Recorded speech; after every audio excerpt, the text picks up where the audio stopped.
to him is our regional coordinator of elections in Johannesburg, Omam Pumla Mandlunkomo, who's also an MPL in Gauteng. Thank you very much. We have now came to the beginning of our meeting. So this is our manifesto town hall community meeting.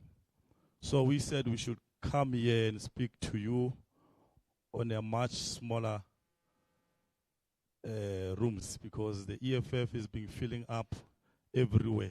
There's no stadium we have not filled in South Africa. All of it. FNB, you can name it. So we said we must get a person-to-person interaction with our people so that we are able to get to expose our election manifesto, and you guys can have a say about it and directly engage with the president and commander-in-chief. So the president today is going to be presenting the EFF manifesto, and after that we are going to take questions and interactions, and he's going to sit down and come back and respond to those questions. So welcome. We are here in Midrand, Ward 112, where we have produced a PR councillor of the EFF. So this is one of the branches where the EFF has been growing, and we appreciate that. So without any waste of time, I'm now going to bring the convener of all elections in Gauteng, a member of the Central Command team, and also the War Council of the EFF, Commissar Dr. Mdlozi, to bring the Commander-in-Chief. Hello, everyone. People of Midrand, how are you? Very intimidating people with your English and qualifications. Marvutile le rona re atla re legitliste matso. Very, very nice indeed to have all of you here. I invite you to relax. The town hall meetings are really in the main about engagement. And so without any waste of time, I'm going to request that you join me to welcome the Commander-in-Chief, Julius Malema of the EFF. Thank you very much. Thank you. Thank you, Dr. Mbuyiseni Ndlozi. I never thought Mbuyiseni Ndlozi get intimidated until we arrived in Midrand. And I know where your fear comes from. That's the problem with the township and the suburbs. So when you go to the suburbs, you like, there's an upper class, so I don't belong to that level. Let me greet our leaders, provincial secretary, the branch leadership, the regional coordinator, and all leaders who are here, including Dr. Ndlozi, who's responsible for elections in Gauteng. We've got a by-election in Polokwane, Ward 10. A councillor of the EFF was arrested with weapons that were stolen from government offices. And when we asked him what happened, he said he was a traditional healer. So these people brought the weapons to him to cleanse them and cleanse these criminals. And unfortunately, he was found with those weapons. We don't believe the story. So we went to visit him, in jail. And he explained the story. After he explained the story, we gave him a resignation letter to sign. Because in the EFF, we harbor no criminals. And that's why we have a by-election tomorrow. So that was our word, and many people were saying, no, we can't do that now. What if we lose it on all of that? will rather lose the word than to accommodate criminals. Because you must always know that you are amongst men and women of integrity who do not violate the laws of the Republic of South Africa. So I was asking him to go and speak tomorrow at what 10 in Polokwane. He refused. He says no, he's working in Gauteng because tomorrow he's got a meeting in Lodiam. The reason why I was sending him is because the ANC is sending Paul Mashatile tomorrow. So I thought, who's the match of Paul Mashatile? And then I thought, I thought Dr. Ndlozi was the most appropriate person to can counter Paul Mashatile. We're happy to be here, and as you know, it's not a very easy period for us to sit in one place for too long. We're here for a very few hours, and then we'll be joining an activity in the Santen Convention Center, which celebrate Colin Mashawane's foundation. It's now turning 11 years. And this morning we're in Nabom. It's now called Mokopong. So when we got an opportunity to come and speak to the people of Midrand, we're excited because you are the most influential people. That seated here are people who are not only influential in their families in Midrand, that their opinions matters even where they come from. Because majority of them are breadwinners. You all know that our population lives in extreme poverty. That 29% of our people live in extreme poverty. They are surviving through social grants. But South Africa as a whole pays 18.8 million grants. And that constitutes 31% of the population. So you have a situation where 31% of the population receives grants, is on grants. And those who receive grants live on extreme poverty. So, and the extreme poverty, you know, is extreme in a sense that a person lives below 41 rand or 42 rand per day. That's what extreme poverty means. 31% of the population of South Africa lives on less than 42 rands per day. And we cannot sit back and allow the situation to perpetuate. We have a responsibility to rescue our country. And when we launched this organization in 2013, the aim has been very simple.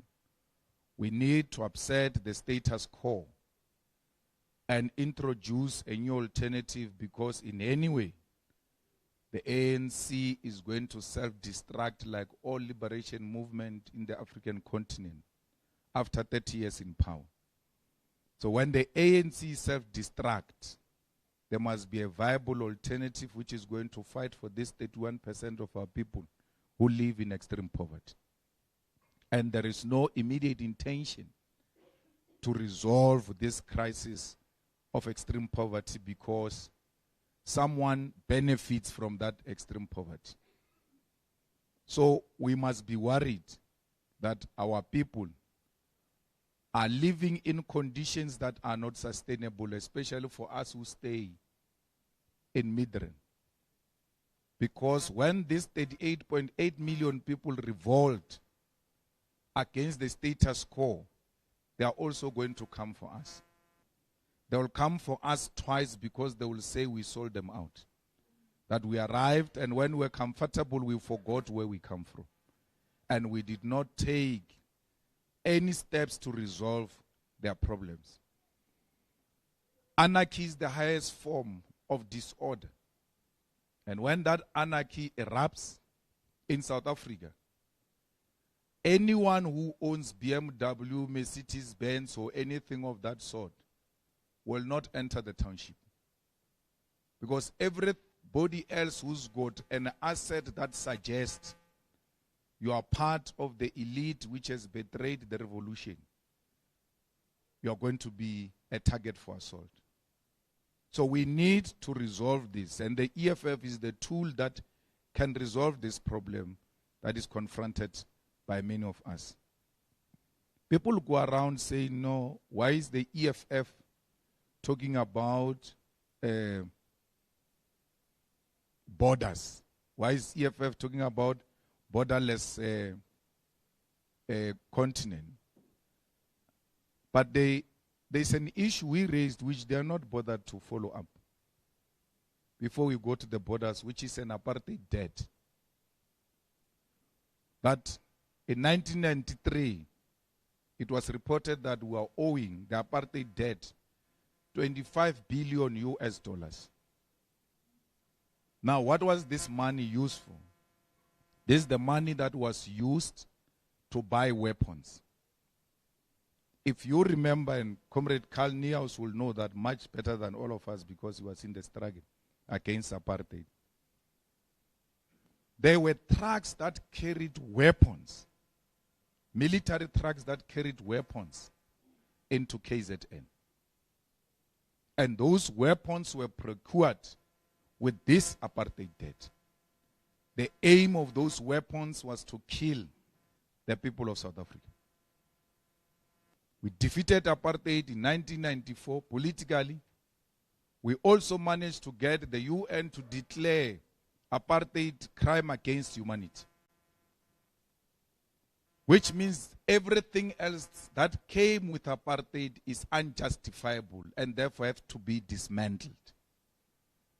They allowed us to dismantle the parliament, to remove the president, to remove ministers, to remove anything that symbolizes apartheid.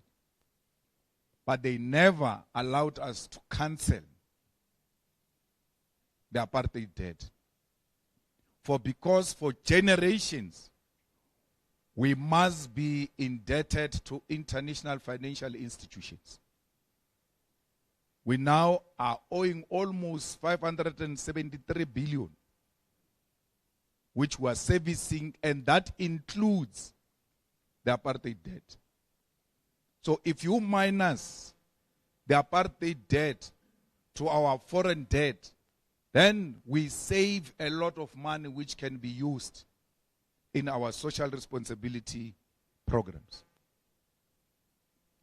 The immediate thing we are going to do when we take over government is to demand that the International Court of Justice should declare the apartheid debt invalid, because you can't pay for people who are coming to kill you. It's unreasonable, it's unthinkable, and we're being made to carry responsibility that is not ours. We have a duty to make sure that we deliver the land into the hands of the people. And the only representative of the people is the state. The money you have in your pockets is not owned by you, it's owned by the state, it's printed by the state. You can trust the state with a responsibility of printing money for you. But you can't trust the state to own the land on behalf of all of us. You can trust the Meyer family here in Midrand at Waterfall to lease land to you for 100 years. 99 years lease, and your children will not even inherit it when you die. You are so prepared to do that with a private Indian family. You rent from them the land and build huge houses. When we say let's do the same, but through the state, you say no, who's going to invest in that? You have already invested in a private owned land. You have a sectional title deed. You have no title deed. You have no reason to even join the struggle to demand title deeds. You don't have. What are you saying? He wants to take our title deed. Which one? You don't have. So, we give the land to the state, but no one loses anything, including the white minority. Where you stay is declared a place of residence for Mr. Malema. Where you farm, it's a farm of so and so, this company or that company. So that we account for all of the land. Once we do that, we're going to find a lot of unaccounted for pieces of land. Once we discover that, then we give the landless that land. You cannot give people what you don't own or have. So the state has got a duty to give our people land. Because without land, you are nothing. There is nothing that we can do without land. That's why we've been in power for 30 years. We've not made inroad. We could not even produce black middle class. We cannot proudly say Midrand is black middle class. And all. It's not true. Our people are swimming in debt. And the high interest rates and the amount we pay for fuel and all just makes things worse for the so-called black middle class. The ANC is upset even what was potentially a black middle class. Because you don't have the land. And we just need simple historical checkpoint where we say, what did the Boers do when they came into South Africa first? Because they didn't do anything else. They just took the land. And they knew once they have the land, no one can tell them anything. Engaged in wars of dispossession. Precisely for the land. Not this thing that you are doing with Zimbabweans and Nigerians. There's an artificial war. What's wrong? What are you fighting about? They are taking our women. They didn't take women, the whites.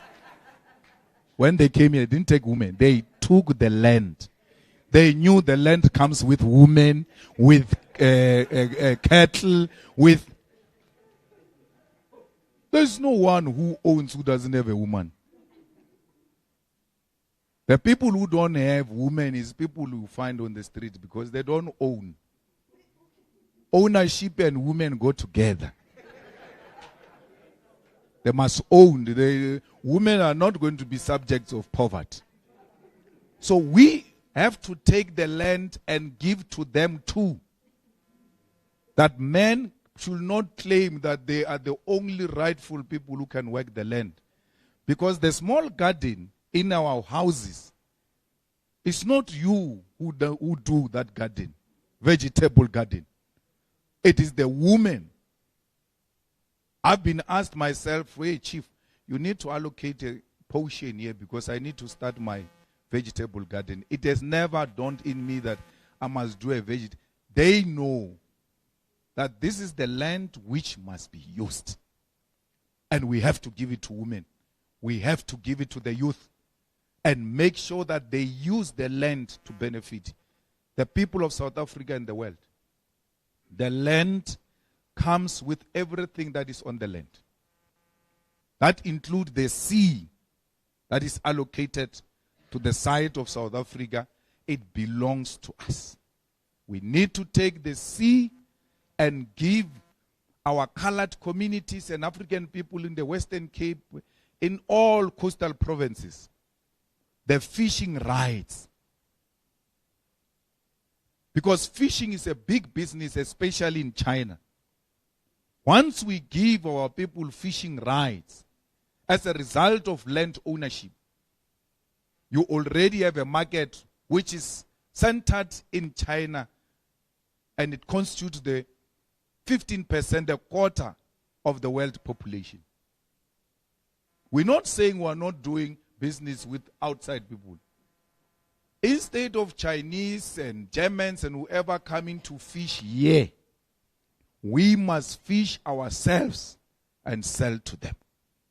It can't be the other way around. That they fish, Go process the fish. Fishy ibola speed. Maramo, it gets taken here, gets processed there, and come back here. Something that we could eat fresh. We're being made to think it's impossible. Why is there no factory of tomato sauce in Limpopo? When the biggest producers of tomato, they're in Limpopo, ZZ2. Every day on the N1 you see a truck written ZZ2. As that truck moves, you must know inside that truck is work, is jobs for people of Limpopo being moved out of Limpopo. That's why you came here to follow those tomatoes. You've got them there.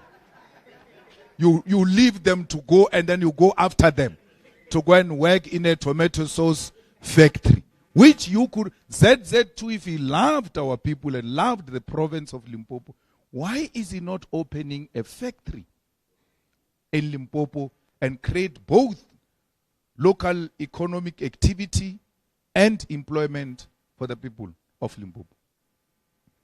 Why is chrome being transported to Richards Bay?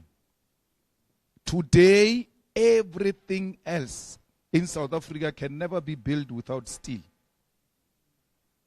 Which means you've got a market for steel. Not only in South Africa, in the whole of African continent. The biggest factory of steel in Witbank closed down in a country where steel is in demand. Why? Because we ship out our chrome, it gets processed, produce steel in China, bring it back here, and the Chinese come sell it cheaper than our own factories because they too, whatever they use, get it from outside. Why can't we beneficiate our own mineral resources in South Africa? This Johannesburg is actually a desert. If you go and check, it's a place where there's too much water. And that's why there was never a preferred choice of settlement, even for settlers. There was never a preferred place where human beings must settle. It became what it became after the discovery of gold. That's what made Johannesburg. So cities are made either by natural resources or mineral resources. There's nothing so special about Cape Town. It's too racist. But it is beautiful because it is made because of its natural resources. Table Mountain, the sea. That's what makes it, oh, this can be a proper place of settlement. The other one is the discovery of minerals. That's another place where, because people are going to work on that mineral, they must settle there. That's what made Johannesburg. If cities are made by minerals and natural resources, why is Rustenburg, the discovery of platinum, not made Rustenburg a new Johannesburg? Because Gauteng is made by gold. Why is Rustenburg not made by platinum? Why? You must go to Skukuni, Groblersdal. Groblersdal and Beggersford, I look confused. Ela di mine. Beggersford. From Polokwane to Mpumalanga, when you pass, you must go and look at the type of houses people have built in those rural areas. Why? Chrome is such a profitable and easily accessible in Beggersford. To an extent that it's mined by gogos. They mine it and pile it behind their houses. When you ask them, why are you doing this? They say, no, one day someone is going to come looking for this. They are not lying. And they are being called illegal miners. And Samanco doesn't allow them to touch any piece of land, they go by force. They are mining with TLB. Not excavators, TLB. That's how accessible that mineral is. Without the state intervention, people are mining there, getting money, building themselves beautiful houses. They are turning that into a beautiful city, but it will never be a city until the state takes a deliberate decision that this is a special economic zone and we are going to create a beautiful city out of the discovery of chrome. There's nothing that can stop any place that has got minerals. We are number one, by the way, in the whole world with platinum. And when we take Zimbabwean platinum, we are worse. The rest of the remaining platinum outside us and Zimbabwe, majority of it is found in Russia. How can we and Russia not become friends and determine the price of platinum? Our price is being determined by people who don't have platinum. But we've got platinum. All of that must not be spoken about because we are going to scare investors. It's not true. Investors look at your laws, your rules, the stability, security, and all of that like, how can we make money out of this? They even make money out of sponsoring instability of DRC. They go and buy blood diamonds. In a war-torn countries, investors still go in there, build a landing strip in a forest, and then make that country not to be functional so that they go and land and take what is there and leave. So why do you want to speak about investors as if it's some high moral people? They are so immoral because their priority is not human beings, is profit at all cost. So let the land bring all of this to us. There will never be jobs if the patterns of property ownership in South Africa are not tilted to the benefit of all. The ownership of property, look at Soweto. Is Soweto's house today is not less than 500,000. Why? Because they discovered that with democracy, everybody is equal. So which means these houses of Soweto are now going to be an asset that can be used for borrowing and all of that, which means these people will own property. So what do? You make sure that you inflate the market so that they don't afford. Everybody has got a right to buy the house. But where is the money to buy the house? So they use the money to keep the racism in the property ownership of South Africa. Cape Town is being auctioned today, every day, through selling houses in Cape Town to foreign markets exclusively. If you want to buy a house in Cape Town, you have to find someone in the UK to say, no, this is me, and then they list them, then they say, come and bid. Before you know it, there will not be a single house in Cape Town owned by South Africans. Extremely expensive. Something has to be done. And that's why they are opposed to the ownership of the land. Here in Botswana, they give the Botswana people 50%, Botswana state 50% of profits of diamonds by De Beers. De Beers is this guy who owns South Africa, Oppenheimer. Now, they give Botswana government, state, 50%.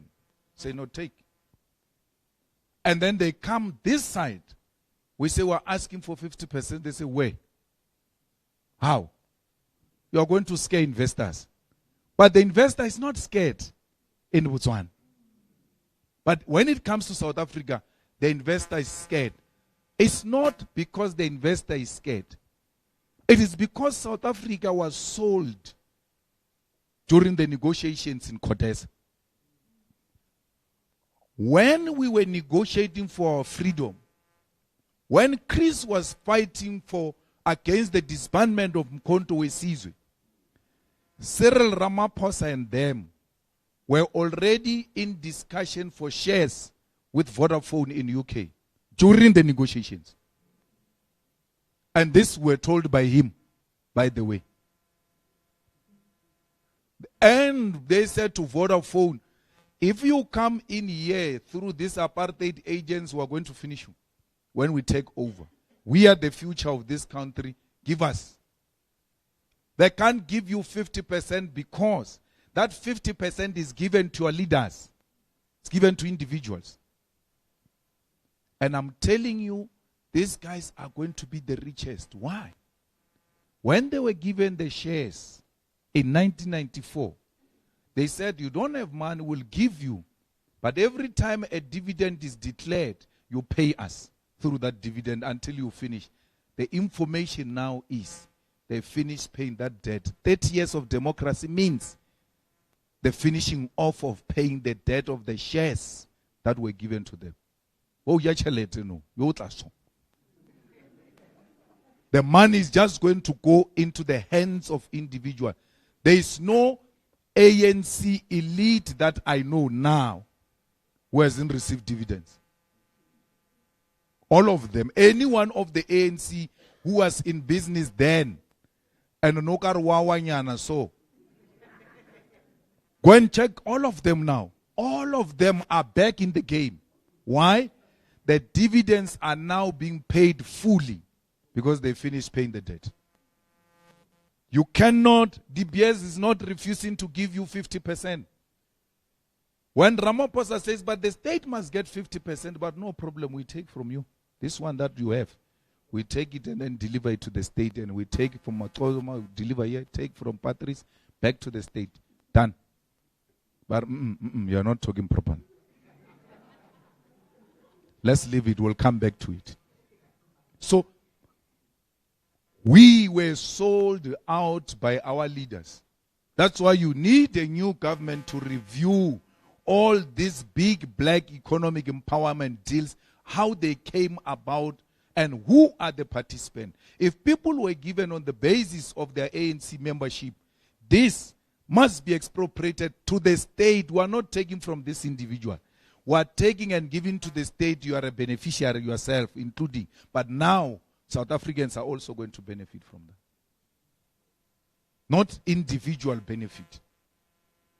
Comrades, we are in a deep crisis of unemployment. If there is no any industrialization, beneficiation here in South Africa, you must know that there is no any plan in place in the immediate by the current government to resolve unemployment. Load shedding, we are told every day, we must celebrate. Every day we wake up, there is electricity, there must be a party. We have become an abnormal society that celebrates air. But no, today we are breathing, there is air, let's celebrate. No, but that's what we're entitled to. We're entitled to this electricity. It's not something we should be worried about. It should just be there. Electrify the whole of South Africa and electrify the whole of African continent. When we say drop borders, we mean that Eskom must go in. It is the only company in the whole African continent which can electrify this continent, and they all pay us as the owners of Eskom. So we cannot be told, hey, Nigerians have taken over the business of drugs. What do we do with business of drugs? We want the business of business, not business of drugs.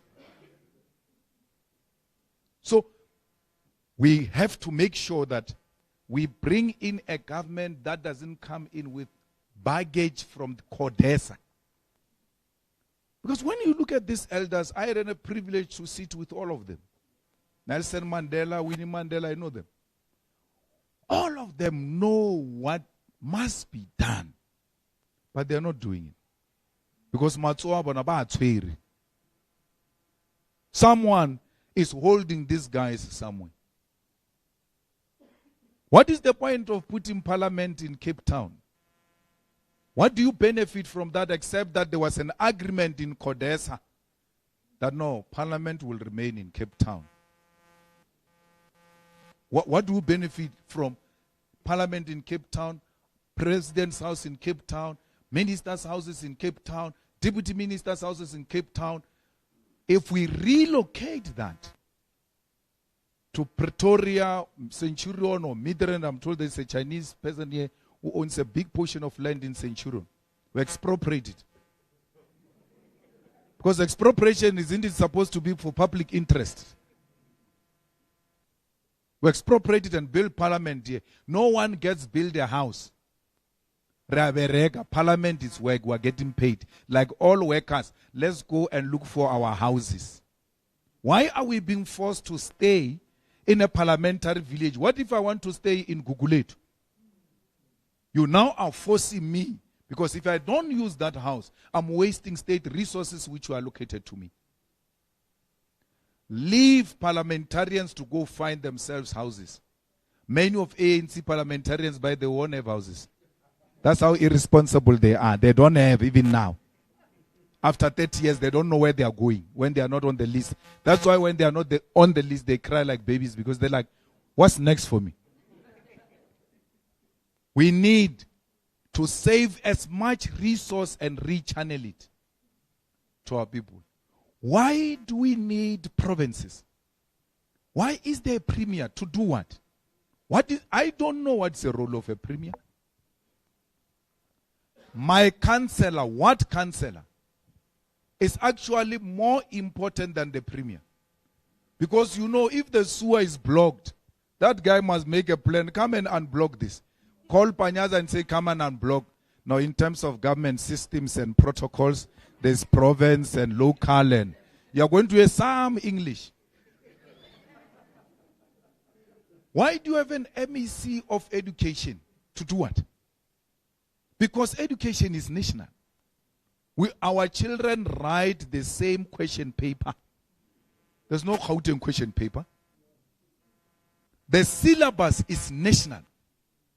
There is no Limpopo syllabus. Even if it's Tsonga language, it's national. Those who are learning Tsonga in Gauteng, Shawela, they learn the same Tsonga in Limpopo. Same. What is this guy doing here? Except to be ceremonial. And that ceremonial thing comes with high cost for us as South Africans. We need a super metro called Gauteng. It must be a local council, the whole of Gauteng, with a mayor. Because we know what the mayor can do. We know what a councillor can do. This must become national straight to local. And then all of these people must go home. We'll rather have thousands of councillors, but we know what they are doing. We can call them, we can reach them, we know their houses, they are allocated to this area. So that which you see today, was also the CODESA agreement. And this was done in accommodation of the IFP. Because the IFP was refusing to participate in the election until they agree that KZN will be a province on its own. The ANC policy originally is a unitary state. It's not these sub-states that we are experiencing today, which have got no role. When that came, ANC saw an opportunity for patronage and said, now, at least instead of 400 people, there will be more in the province. And you know, in Limpopo legislature, when they go to a legislature meeting, they talk about it all over. They are shocked. Members of the legislature, hey, they are legislature, even if you didn't add. Because they go to legislature to do what? They never go there. Not because they abscond, because the legislature has got no purpose of meeting. Count how many members of provincial legislature are there in Gauteng, and how much are they getting, and what are they doing to benefit me, these people. Because the laws are passed in Cape Town. The laws are not passed here in Gauteng. We need to remove the provinces and reallocate those resources to the poor of the poorest. But as the biggest mistake which was committed in 1994 was to give us RDP houses. Madiba should not have given us RDP houses. Madiba should have given us free education. We're going to build our own houses. Because if you check the unemployment rate amongst graduates is very low, which is a scientific proof that education and employment and empowerment go together. We did not need the RDP houses. And these houses they are building for us, especially yourselves here, you ought to be educating our people. That it can never be called a house if it doesn't have a toilet. What is a house without a toilet? The only thing that we build without a toilet is a shack. Now, I've never found anyone saying, here is a shack with in-suit. No. Once they say a shack, then you must start looking for, okay, where do they go to help themselves?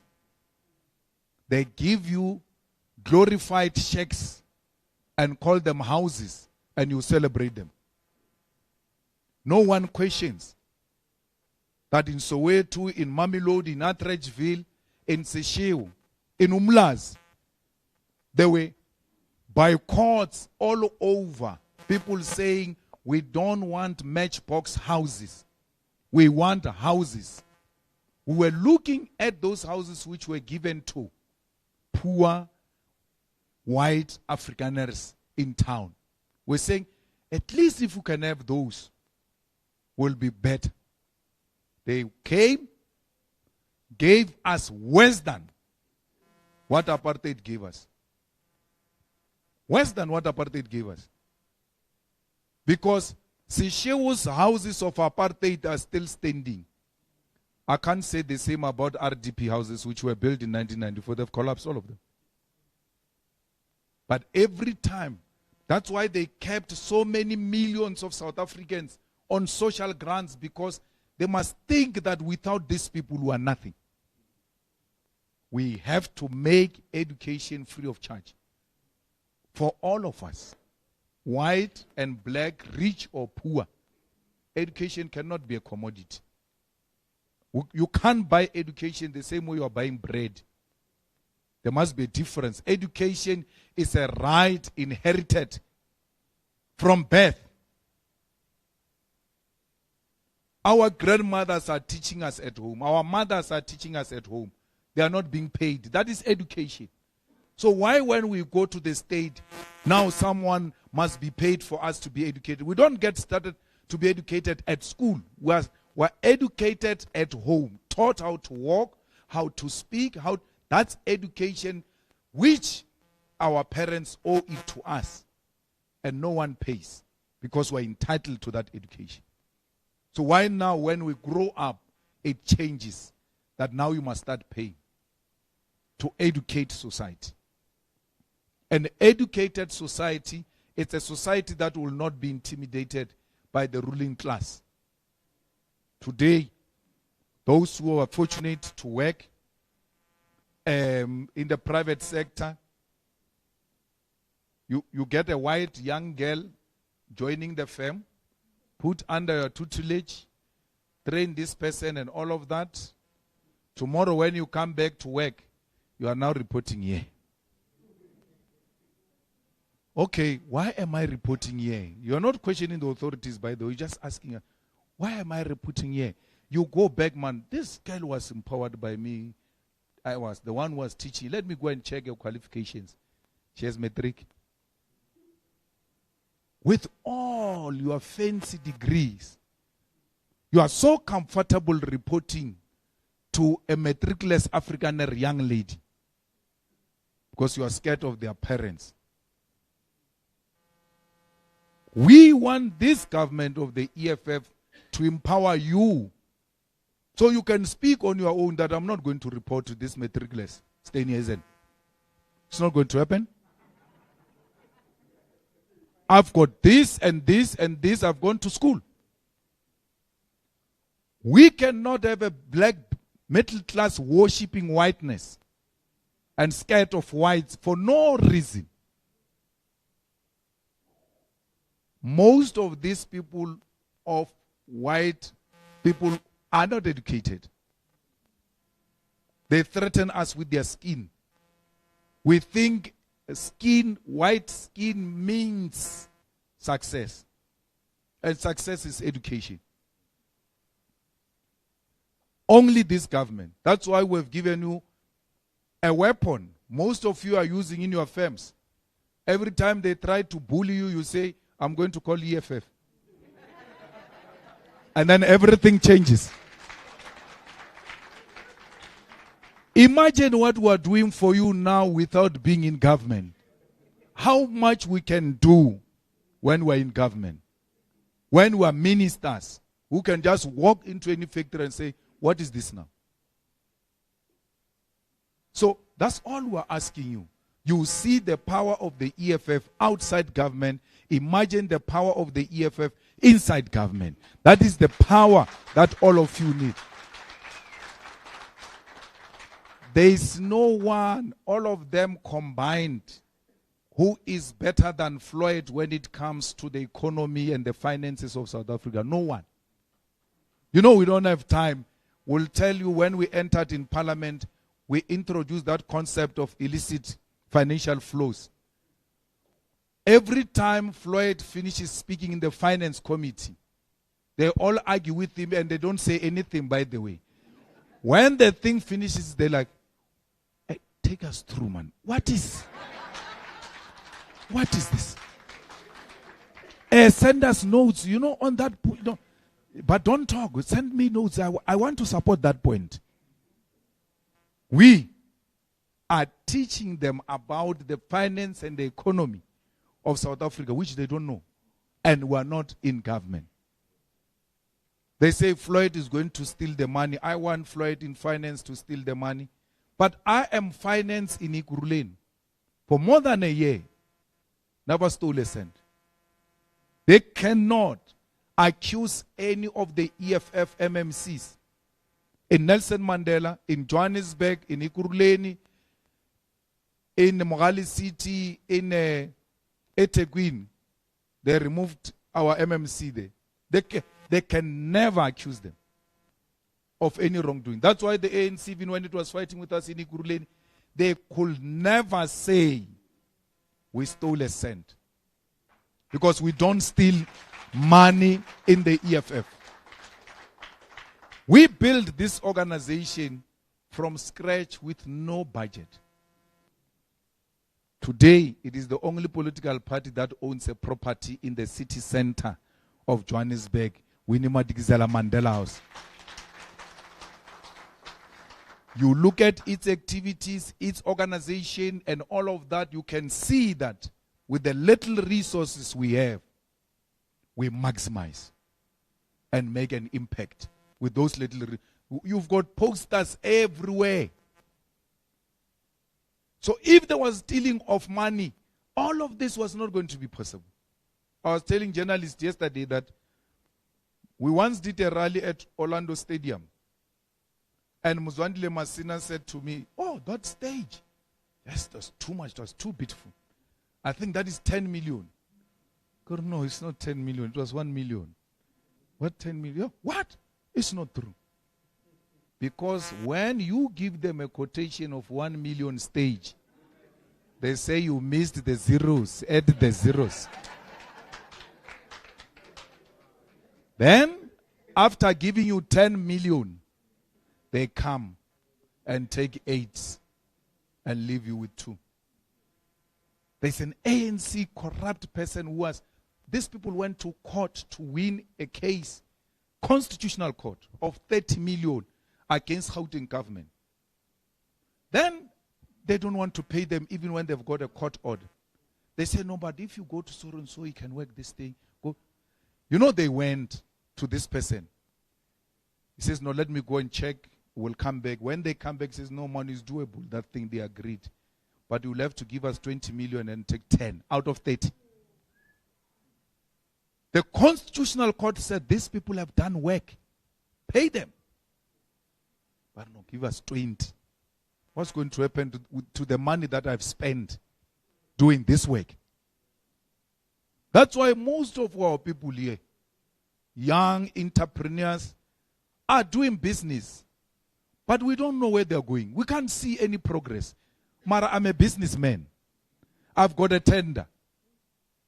You've got a tender here. Behind you is Paul Mashatil. Let. The whole of Alexander Mafia is on your neck. Let.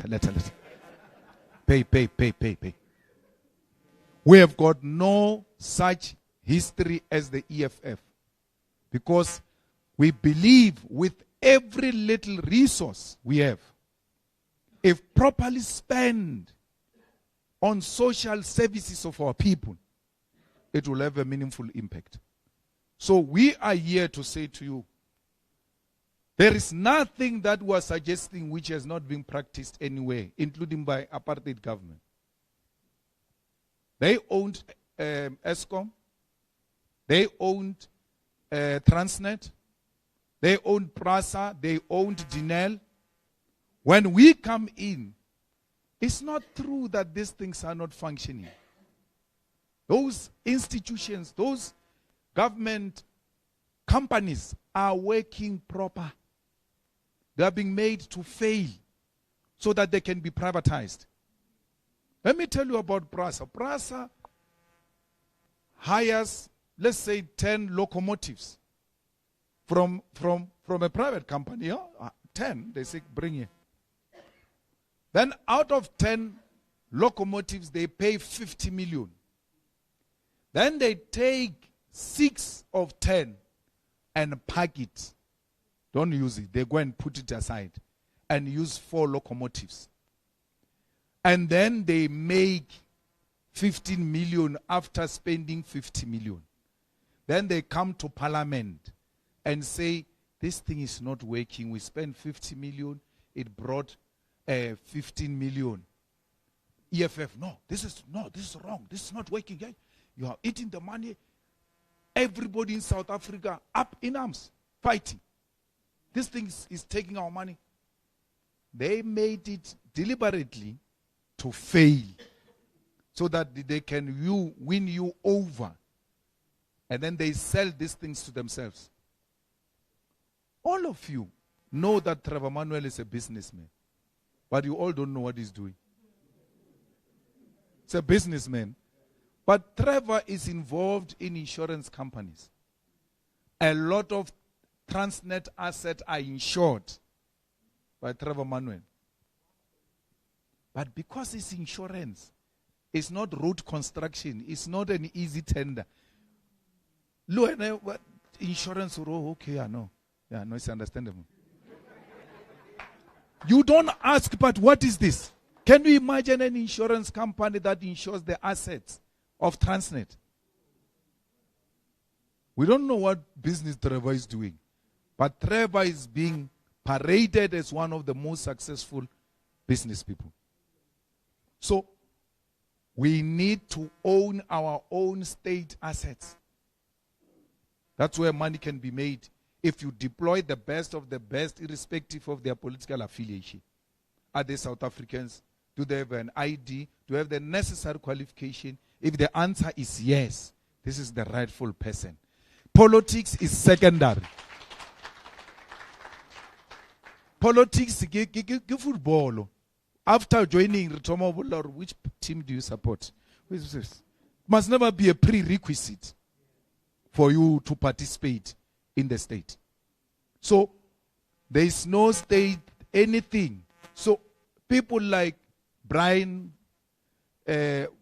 Coco and them, they refuse to participate in making these things to be dysfunctional so that they can be sold later. You are hired to come and collapse this thing. Then we buy it ourselves. How do you buy SAA with 54 rand? 54 rand.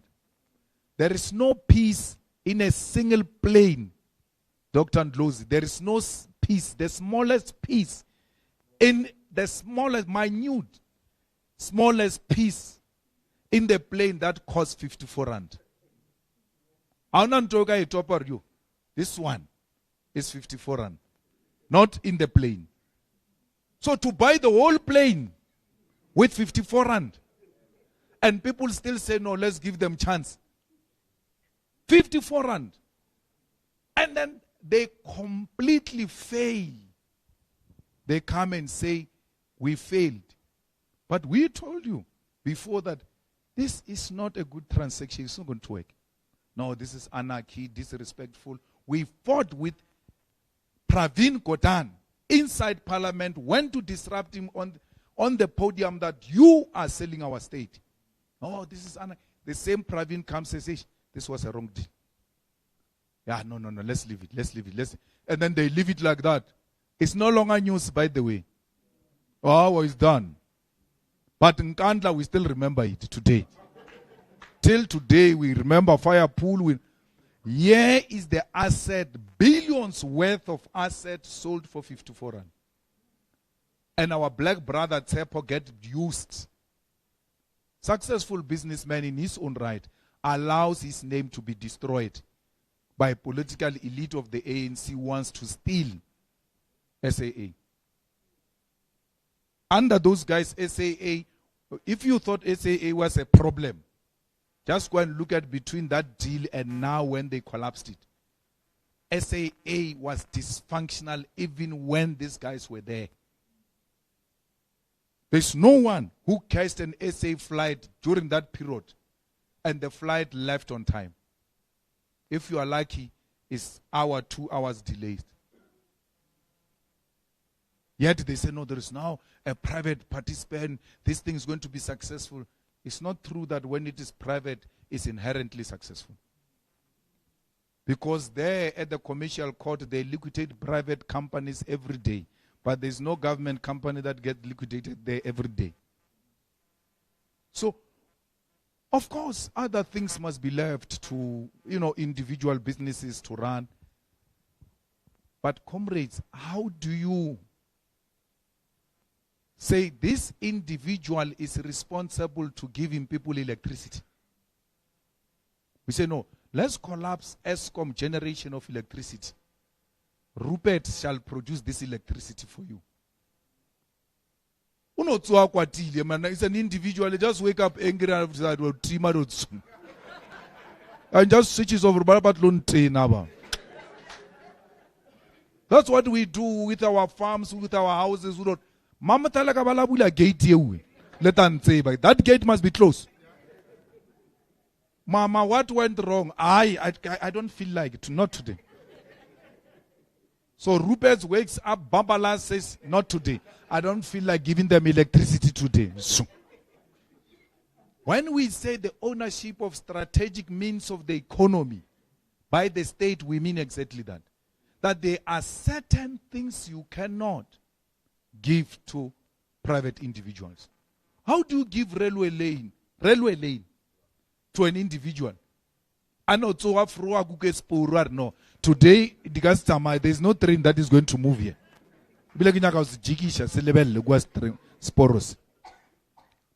That's what they do. You cannot entrust that with an individual. We can entrust the locomotives with individual. That's fine. If you undermine us, we kick you out, we bring another one. But the asset, strategic asset, and what is painful is that we didn't build any railway lane. 30 years. We didn't build any city. 30 years. Everything else I'm speaking about here is from apartheid. There is no democratic city.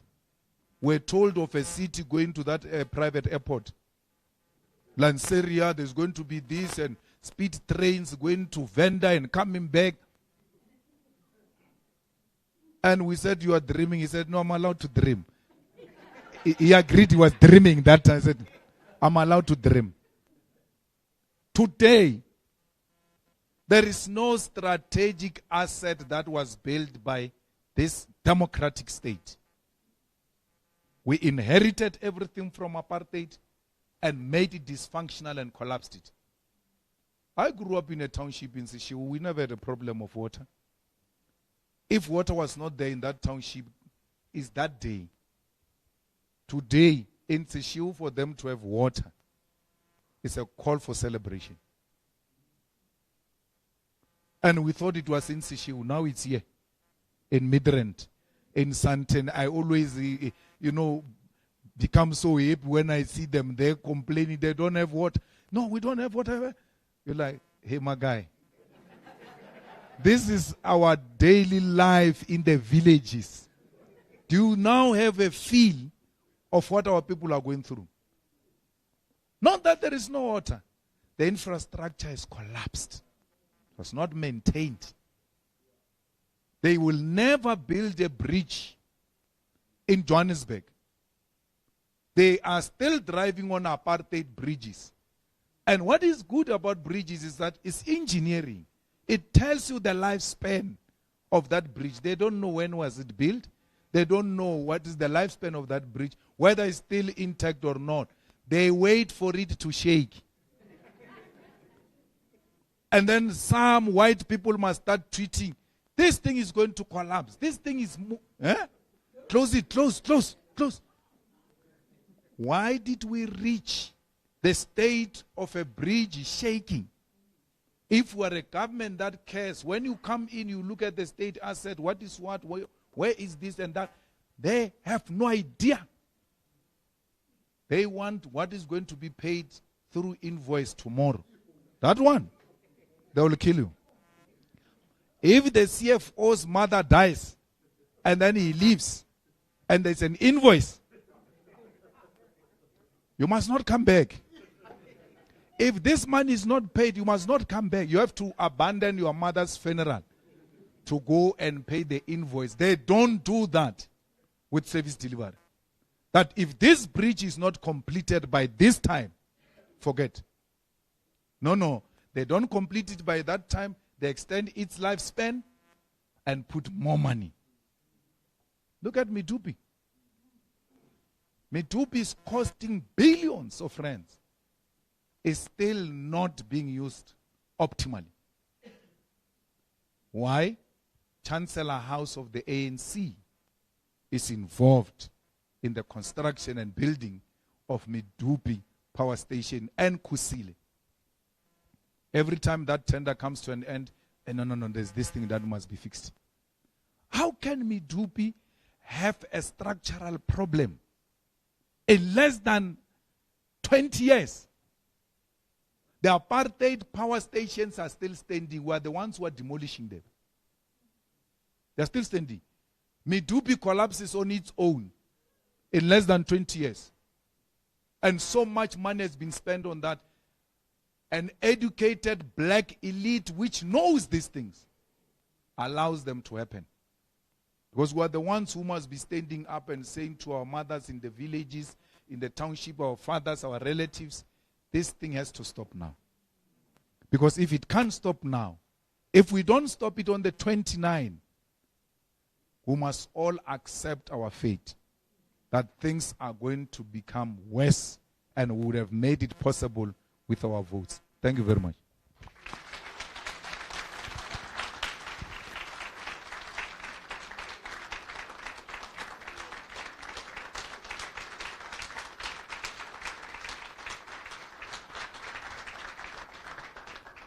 Thank you, President. We are now going to take hands for engagements. Sean, are you ready with the mic? Number 1, number 2, number 3.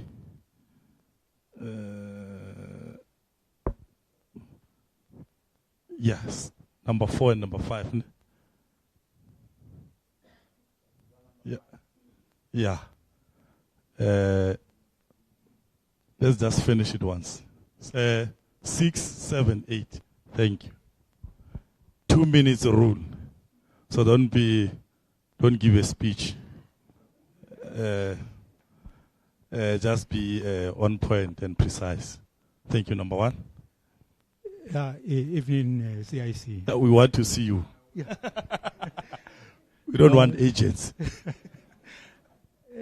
CIC, I'm impressed with your speech.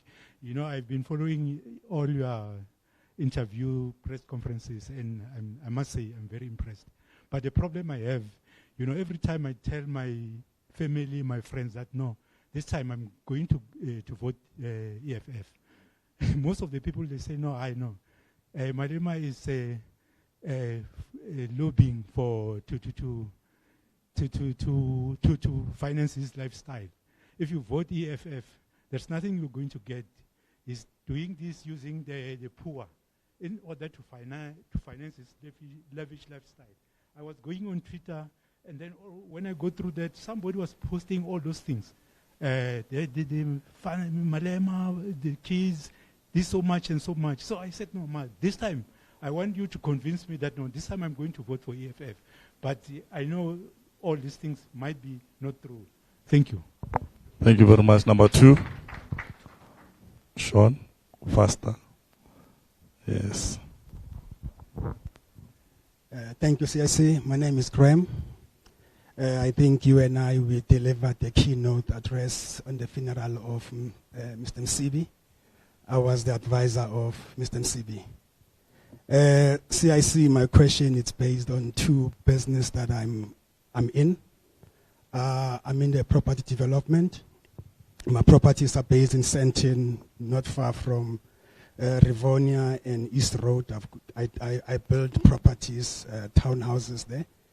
And then the issue of expanding, whereby I want to expand, then there is vacant land that I try to approach. When I approach for the people to say, look, I want to buy the land, then I'll engage with someone. Someone says, look, yeah, let's sit down and talk. And then I talk to the guy. The guy says, look, the land is available for 10 million.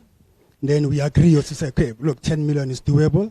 Then later on, as I'm engaging the person, then from there later on, I get a call to say, no, actually the land, it owns by Mr. Kruger. Then Mr. Kruger weighs in, then Mr. Kruger is sitting in Pretoria.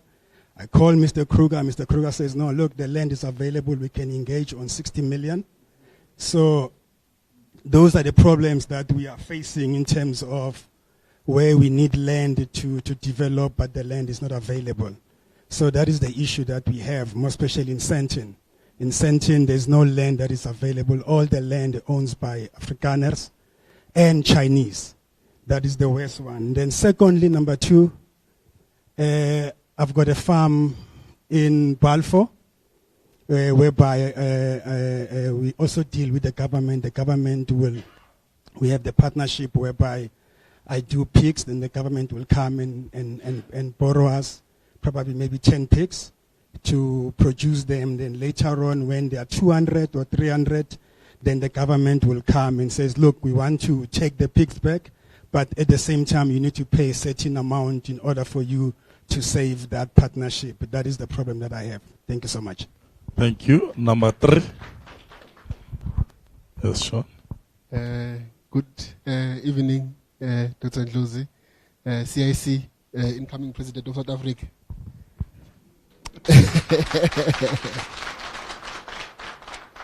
I just have two questions, CIC, and I'm telling myself here, I've got 2 minutes that I've set up for myself so that I'm going to finish. But before I start, there's that video of the other guy from the other organization of dollars where he's approached by someone and they are asking for a job and he said, just keep searching. The summary of it is that the person goes there with hope and leaves hopeless. I kind of felt like that when I relate my story to you, Dr. Ndlozi, when I came this morning. I hope I will not leave hopeless. But my question is on student debt, CIC. I read the manifesto, but there's no timelines. There are timelines on other issues on where they're going to be done. But when is the EFF, if it comes into power, going to erase all student debt? I'm a victim of student debt. UCT is taking me to court. because I owe them. So by the time I finish doing my master's at UP, I might be owing them $500,000 and have to pay that even before I build my grandmother's house.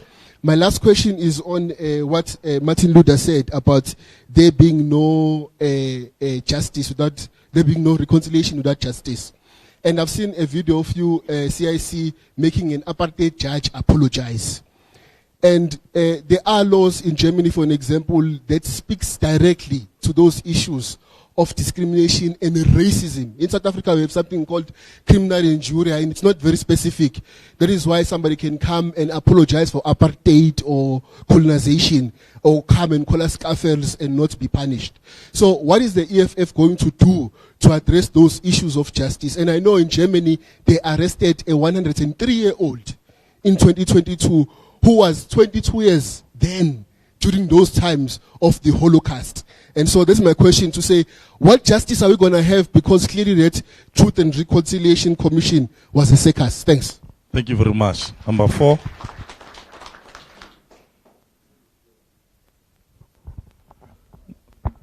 Yeah. Ngathi inhlangano yamadoda manje. We are going to dilute it, doctor. Okay. Thank you very much. Greetings. Yeah, the name is Jerome. Two things that I'd want to ask. Firstly, say thank you for the presentation. You spoke, CIC, on infrastructural development, right? And one of the things, the area that I'm involved in is youth development. And oftentimes we take young people to public management spaces or civic leadership spaces or entrepreneurial spaces. And when we visit government spaces, so sewer in Pretoria, for example, that thing has not been serviced since the 1800s and the early 1900s. And very little gets said, and there's a lot of development happening, and I'm glad there's a brother talking about being involved in development issues. All the new developments, sewers go to same plants and have never been serviced in over 100 years. What strategies are in place for such things? Because we think of roads easily and not so much about where hygienic stuff go to. Last year we had BRICS, and there is BRICS Youth coming up. What connections and leverage is the EFF putting in place to enable young people to benefit from BRICS opportunities? Thank you. 5. Yeah, thanks. Mine is going to be in twofold. One is the Chinese have actually are running almost everything on the industrial side of things. Manufacturing, production, you can think about almost everything that we can think about. We have lost our industrial hubs. We used to have industrial hubs in the East End, in the Val, in the central of Joburg and all that. What will be the EFF plan in terms of reviving those and ensuring that these SMMEs that are complaining about creating of jobs and all that, we find ourselves now getting to par, because they're already advanced now. I mean, if you can try to come up with whatever revolutionary plan or innovative plan, we might find ourselves lagging behind, because even if you think of procuring toothpicks, you can get them on Temu, you can get them in Chinese center and all those kind of things. I mean, if I want to open even a toothpick manufacturing company, I'm going to compete with the Chinese, and I might not win from a pricing point of view.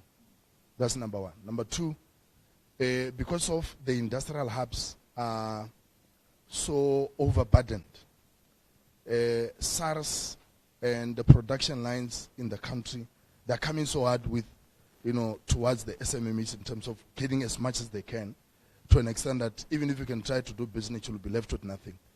So what will be the EFF, plan or ideal model of ensuring that the tax burdens also does not necessarily disadvantage those that are starting and coming that level? Because, I mean, yeah, we are really swimming, some of us who are in the manufacturing space, business-wise and all that, because they'll almost take everything because of They keep on changing the laws. They don't need anyone to make a comment.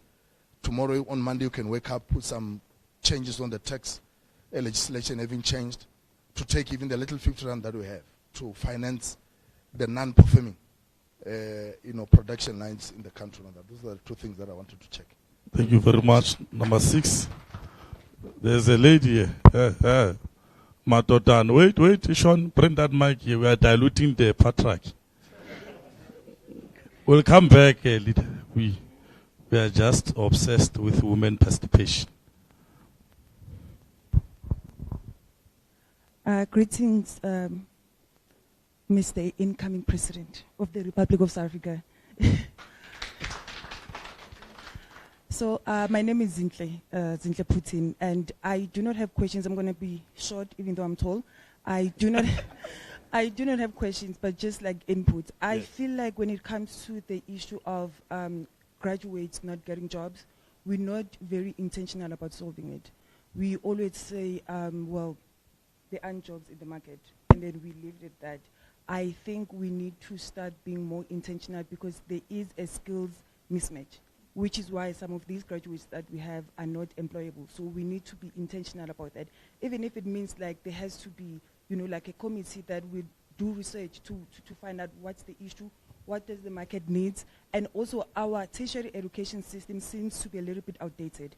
So we need to also work on that because we can't be relying on a syllabus of 1994 when the issues that our country is facing today need like modern education. So that's one. And then number 2, on the issue of public transport, I take issue incoming presidency when it comes to how the issue of public transport is addressed. We never make emphasis on it. It's as if it's not important.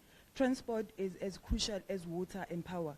You cannot run an economy on a dizzy public transport system. So we have to be intentional on improving that. And also, it will also not only improve productivity in terms of economy, but also it would help with our tourism. We have a beautiful country, but it is so hard to access some of these places. And if we have an efficient, national public transport system, everybody will easily access all these places that are touristic that can also add to our economy. That's that.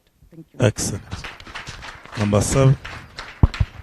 We skipped that guy there in the corner for. Yeah. Can we? Yes. Thank you.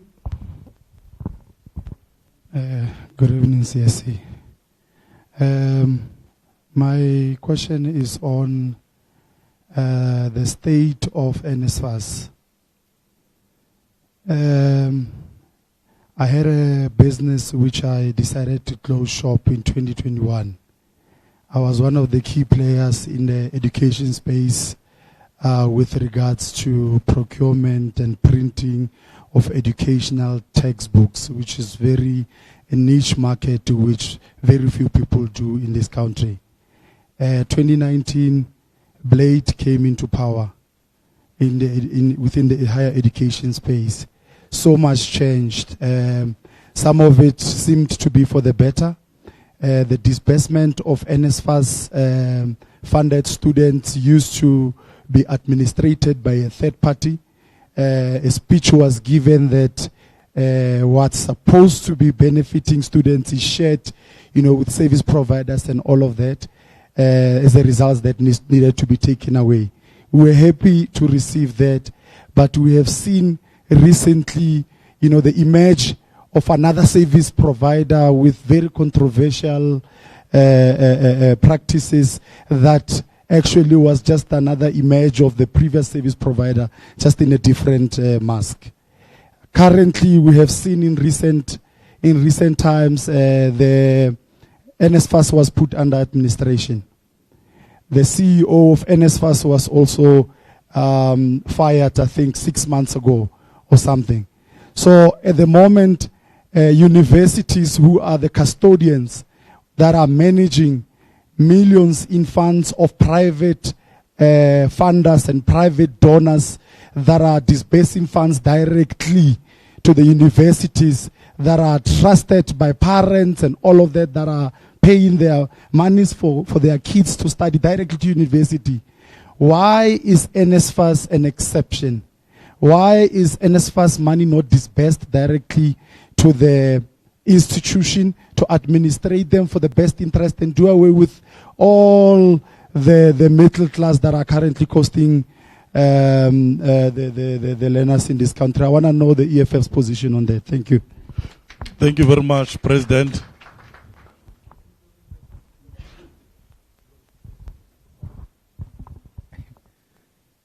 Thank you very much. I think it was a wrong decision to accept this 5 o'clock engagement, because I'm looking at the time now is 5 to 7. But I'll try and be brief with the hope that I'm dealing with educated people who, in their own space and time, will go through the EFF. You gave them copies. The EFF manifesto is the only manifesto that goes into detail of how this will be done and when and all of that. So, my brother, what I'm saying now, I said this when I was, to be safe, president of COSAS, Congress of South African Students. I demanded free education.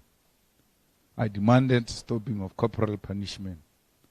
I demanded that all kids must get school books and textbooks for free. I demanded that we should have people who are qualified to lead our schools, not on the basis of their proximity to SADU, but on the basis of their qualification.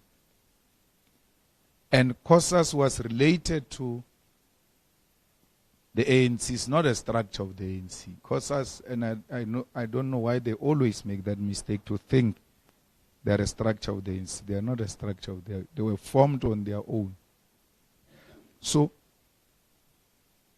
I started this battle that I'm talking about today.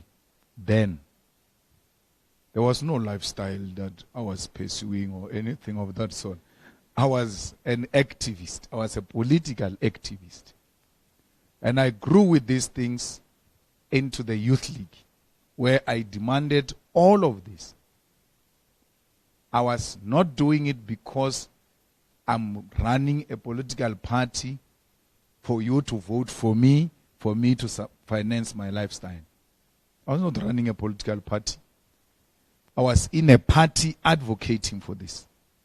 And we came here in Midrand in 2011, in the biggest conference of the ANC ever held, in the whole of the ANC ever held by the ANC, because that Youth League conference at Galaga was the biggest. That's how much we had mobilized the youth of South Africa and directed them towards the economic freedom in our lifetime.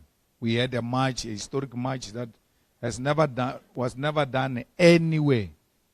There's never been a protest march for those kilometers, where we marched from Pretoria from Johannesburg to Pretoria to demand jobs and economic emancipation for the people of South Africa. All of that, I was doing it in a party, not because someone must vote for me to be president of South Africa. I was doing it because I believed that if the ANC takes these decisions, then South Africa will change for the better. And we won that battle. We took it from Midrand. We took it to eThekwini NGC of the ANC, where the ANC took a decision that we must expropriate land without compensation because of the resolutions of the Youth League in 2011. We influenced decisions of that NGC on every aspect. And that's where Zuma and them realized, if these people can win resolutions, it should be easy for them to win leadership against us and remove us. Then, when we took these resolutions here in Galaga, Tony Ngeni came to my house and I had a house in Sandton. Because I believe that our struggle is not to keep our people in Alexander. It's not. Our struggle is to bring our people. Our struggle is to bring our people next to where the resources are, not away from the resources. So, Tony again came to my house and told me, with those resolutions, you are going to be expelled if not killed. And one of those things came to happen. So, the accusation that I do this to finance my lifestyle is necessitated by the fact that you can't falter me politically. And you start splitting hair and trying to find fault with him. He doesn't have a degree, woodwork, what, I fix that. I fix that. And then you come with this, I fix that. Where I'm wrong, I accept and I fix. They say you are overweight, I fix that. So I have no problem. Because they tried this and that and this and that. Because the people who are saying to his financing his lifestyle, ask them the question, do you love Nelson Mandela? The answer is going to be yes. And ask them, what is it that Malema is doing which Nelson has not done? Nelson stayed in Houghton from prison. I don't stay in Sandton from prison. Mandela stayed in Houghton from prison. His spokesperson is here. Mandela's spokesperson, Carl Niels. Where he got the money to buy the house in Houghton, nobody speaks about that. Nobody speaks about that. I owned the first property in a place called Stark Park. When I was a secretary of the Youth League, provincial secretary, when I came in, I bought a piece of land for 200,000 or so through the bank, financed by the bank because I was working now. And first year, I never wasted time. I knew I've got no appointment with poverty. This I'm going to confront head on and fight. How old was I in the Youth League? I think 26 or so. When I became the Youth League. No, that's the president. In 26, secretary. No. The Youth League president I became when I was 26. 26. 4 years before that. No, 5 years I had served as the Youth League secretary, which is, I was 21, 22 when I became the secretary of the ANC Youth League. Never took my money to alcohol. Took it to my grandmother and looked after my child and looked after myself. With the little I was getting. That's why I explained to you, every little cent must have a meaning. From that time, I knew poverty and I said, I'm not going to live like this. Whatever little I get, I'll make use of it. I owned that property while renting somewhere. After 2-3 years, that property was worth 650,000. Sold it. Stark Park was becoming some flashy, big place in Polokwane. It still is. Sold it. Paid the bank 650. Paid the 200 of the bank. Remained with 450. Took 400 to go and deposit my house, which was 1 million rent, in Flora Park. And I ate 50,000. Nicely, I enjoyed.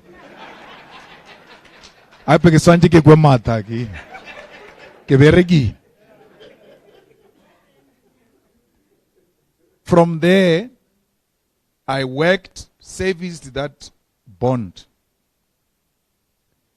Then bought a house in Sandton when I became the president of the Youth League. Then I was financed by ABSA. The first one was financed by Nedbank. At least not yet. The second one, I don't remember who financed me.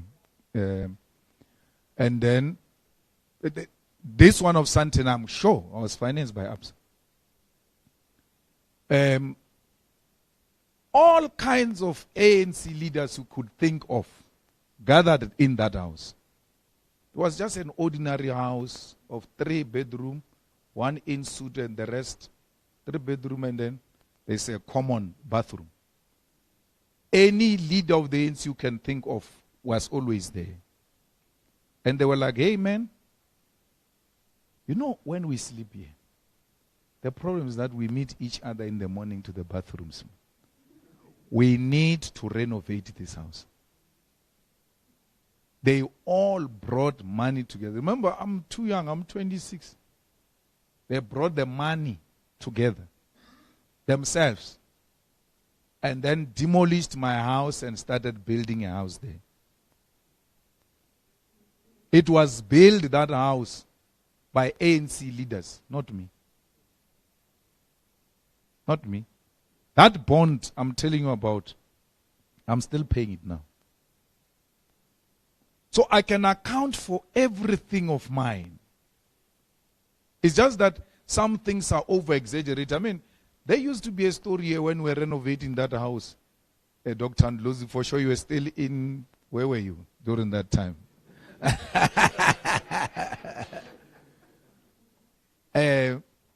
They were saying in that house there is a bunker. And gullible people of South Africa believed that. Believed that. That this guy is building a huge house with a bunker. And this bunker goes this way, is going to come out from the airport. I'm like. Then SARS came. And SARS said, hey, my guy, what is this renovation you are doing? I'm like, huh? It's not me. It's these guys, but they are doing it for you. Whatever happens, it's you who's going to benefit from this. You owe us. I went to the same people. There was no problem. They added those things of penalty and what they should have declared donations. I went to them. I said, you remember that money you brought there to build that house? It's causing me trouble. Here's the tax bill. You must pay. You have to pay. So, these old people around me have always taken care of me. Because I was in the youth league, I was in COSAS, I grew up in the eyes of these guys. So, there's nothing. That's why I speak the way I speak. That's why I do whatever I do, because I'm not scared anyone can come with some skeleton and say, yeah, we finish you off. They tried that when I was a baby. They won't do it now. Now SARS send a letter. I will not miss it by a second. Because I know SARS is a weapon that can be used to destroy you by your political opponents. And because it raises legitimate issues, but it gets used wrongly.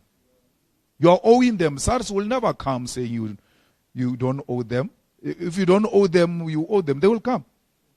But why should SARS be so aggressive instead of making you to be compliant? This. No. SARS has got a law. You pay now and argue later. Where will you pay? Where will you get the money? They use that then to destroy you. Because it's pay now, argue later. They destroy you. There will never be an argument later because that is court. That is court. Then they auctioned my house because these guys couldn't raise the money and all of that. Auctioned it live on television. I'm the only person whose houses were auctioned live on television. Trying to humiliate me. Now, after they did that, a person goes and buys that house in public, right? They say, no, he's sent by me. I don't know the guy. And now I start investigating. Why do they say I sent this guy? This guy comes from Seychelles. What a coincidence. They're like, I've never met the guy, he even passed on. never met him, but no, he was sent by me to go and buy the house. And people believed that this guy can go with 3 million and give this guy to go and buy that house.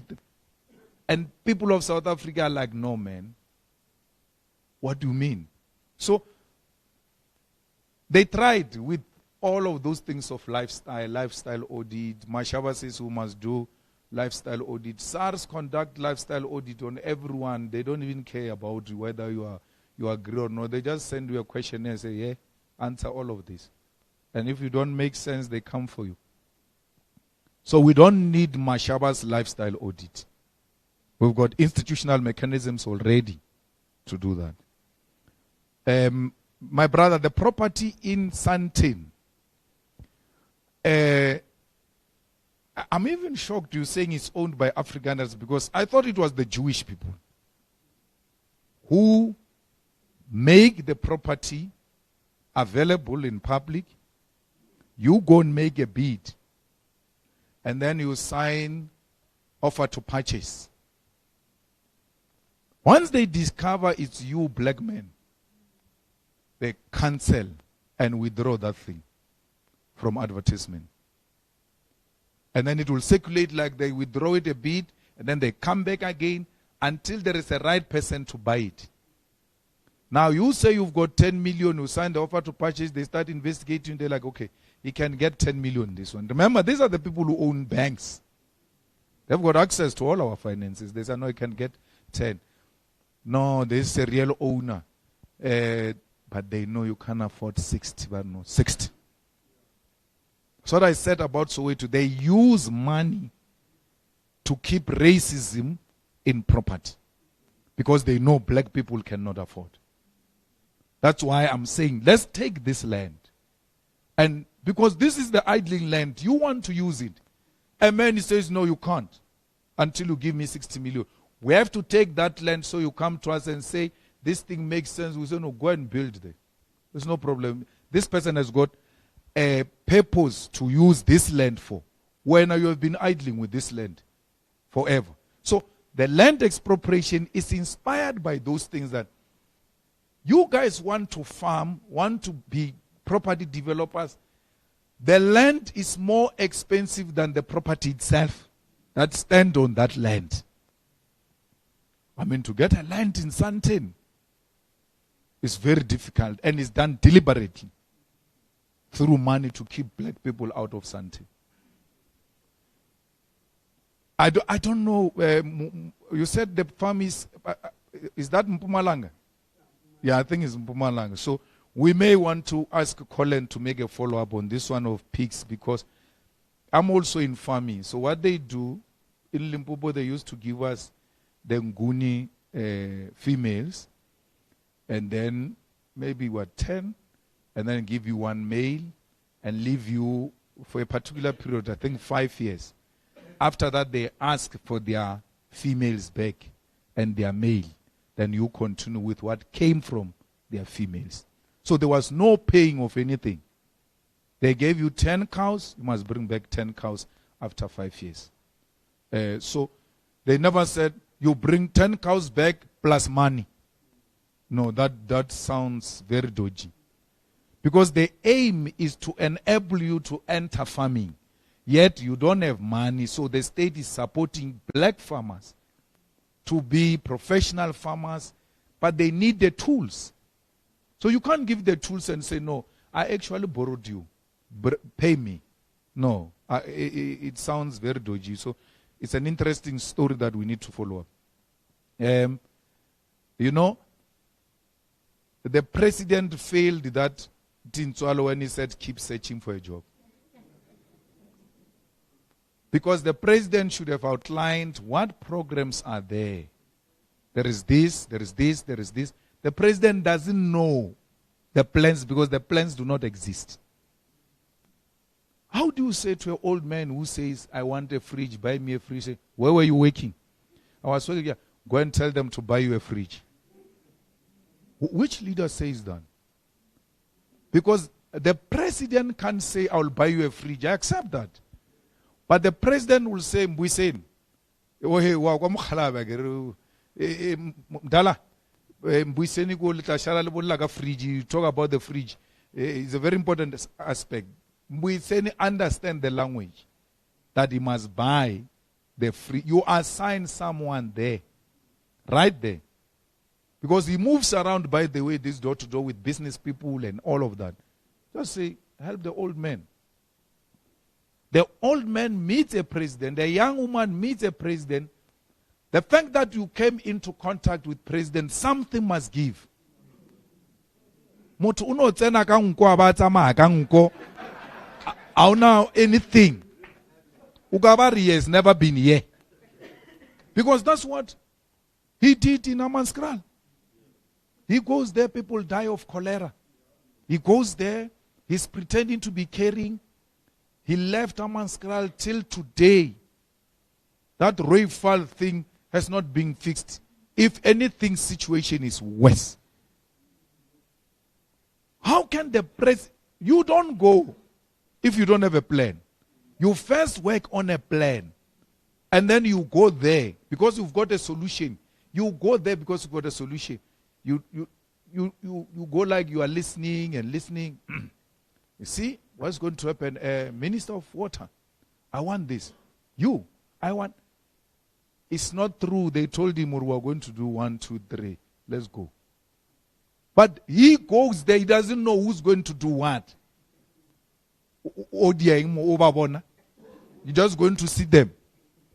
The president overborn. No, the president, once he has stepped in here, done. Our problems are solved. And the problems of Hammanskral are simple.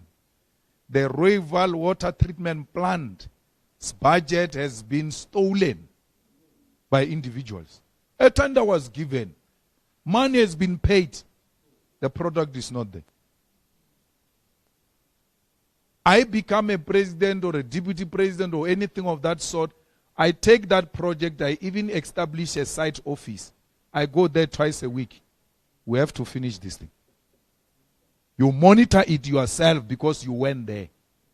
I'm going to be visiting. And Hammanskral is not Giyani. It's next to the Union Building. What stops the president from making a turn at Hammanskral to check if there is progress? People are dying of cholera before he goes to his office. You clear my diary. I'm going to run this program for the next 3 months. We're going to complete this thing. And if we don't complete this, heads are going to roll. So, because he's an executive president.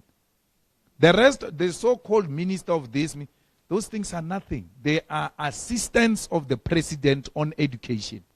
Assistants of the president on finance. The man in charge, it's him. That's why he can fire anyone. And he requires no reason to fire you. Not so I was saying, I cancel. No more minister. Wednesday, he doesn't have to explain. I tell you to come and fix this thing of water treatment plant, you don't do it. You don't do it. It's fine. We shall release you in the morning through a statement. We don't even tell you. Just release a statement. It's done. There is no labor court, no CCMA. Student debt, there is no, what do you call it? Time frame. Because it's done immediately. It's part of the presidential speech that all of the student debt must be cancelled. Why does it need 5 years or anything?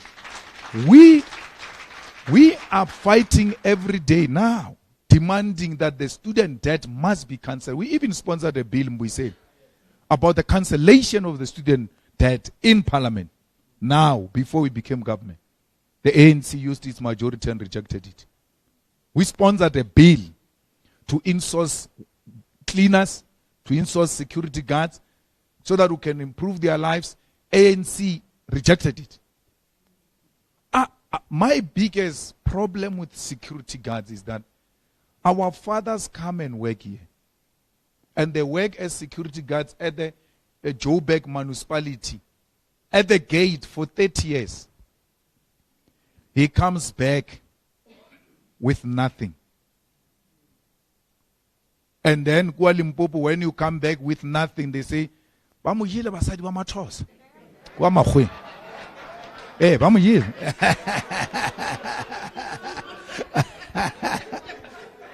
But that is not true.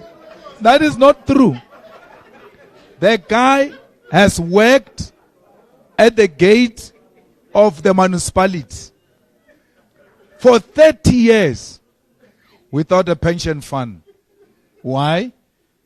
Every 3 years a new company comes in. They exchange with this old man from one company to the other, from one company to the other. By the time he retire, this company is actually 6 months. But what do you want? Us? No wish. Then he packs his things. He comes back home. We say he was useless. He was never useless. There were no pension funds. There was no medical aid. There were no leave days. There was no job security. Once you go and leave, when you come back, someone is there. Someone is there. There is no guarantee. So, the ANC rejects that. The ANC rejects insourcing cleaners, which are cleaning in government offices. Our argument is that these people are working with us. They are cleaning MEC's office. We don't even know the owner of that company. We know this good cleaner. Why can't we have a direct relationship with this cleaner without a middleman? So, we have to correct that when we take over power. And we also propose now, and I'm happy everyone now is talking about it. When we started it, they were saying it's a crazy idea. We said we need to give graduates jobs. If we can't give them jobs, we must give them a grant. Because they can't go to school only to come back to earn 350 like the rest of other people who have not gone to school. We must say education pays, and it must pay in a literal meaning. And they say, where will the money come from? Where? There are not so many graduates. Not so many. We can take care of them with reprioritizing our priorities. Like I told you of Cape Town, I told you of provincial governments and all of, you redirect all of that to benefit the needy, and those are the graduates. A graduate has to prove, the same way people prove when we give them 350, that they've got no any means of income. A graduate has to prove over a period of time that indeed I've been trying here, I applied here, I went interview here, and there must be that database of graduates where the government, when a person says, I need 10 people for this, the government must go in database and say, but the people are here, withdraw and give him. We don't even know our graduate. I don't know where the mismatch of skills come from, because we don't know this graduate. We don't know who are they. We don't know their qualifications. We don't know them. These people, there must be a database. And it must be hosted by that Department of Tulas of Employment. Because his department is supposed to be looking for jobs and placing people. It's useless. I went here at Waterfall the other day at the restaurant where they were saying they are hiring foreigners and what. Hey, let me go and see what's happening. And typical leader of African people, I go there unprepared. The guy says to me, here are the posts, my guy. The people employed here, this is the percentage. South Africans oversubscribed, no problem. But he says, I need 10 for all my restaurants, chefs. I've been advertising. It's not coming through. But I'm happy you're here. If you can give me 10 chefs, I don't even have to interview them. They come from the CIC take. I still haven't submitted.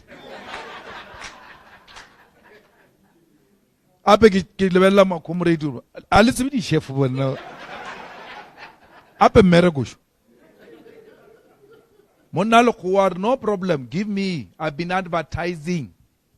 Give me. And then these people who are applying with this are from outside. I'm holding this back. With that understanding that you are saying to me. So I'm trying to find. I was supposed to go to the database and find the chefs on the government database where chefs graduate and register there. When he says to me, I need 10 chefs, I've been advertising, and say, you are lying. You were supposed to search here. This is where we find our people. There's no such a platform.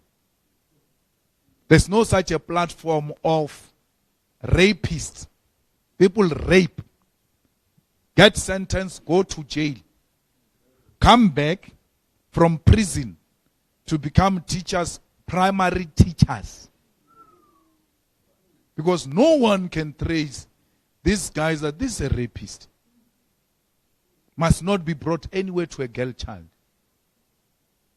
Because once we start doing that, then people know this has got future and serious implications. Whereas your name is in public forever is there. People know the kind of crimes you committed, especially the crime of rape. We cannot issue such a simple database. Simple database. We have a child who goes to a no-fee school.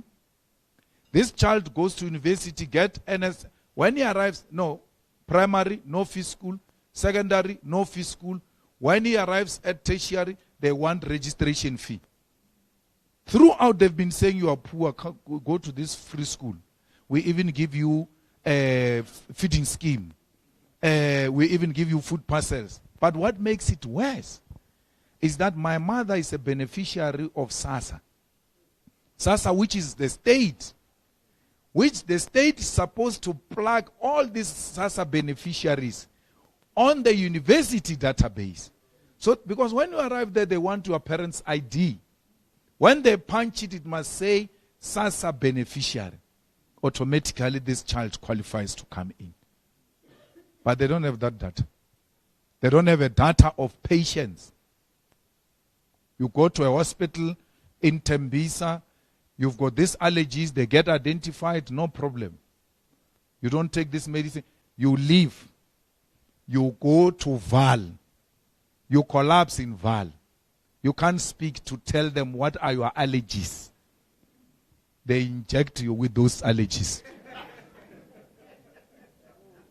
But if there was a database, they go in there, it gives your medical history.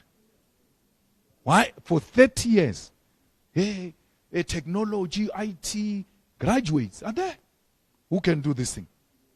But they are not being used because they are eating from the files. No, file this, file that. So, we really need a government of thinkers which is going to appreciate that every graduate must be accounted for. You know what is painful for me is that, at university, when you apply for NSFAS, they say, where's the parents, my father died, this. They say, no, bring the death certificate. How, or we're going to affidavit. How can government not know that my father died when they issued a death certificate? They are the ones who certified my father dead. They come and say, I must prove that he's dead. I must prove that they said he's dead.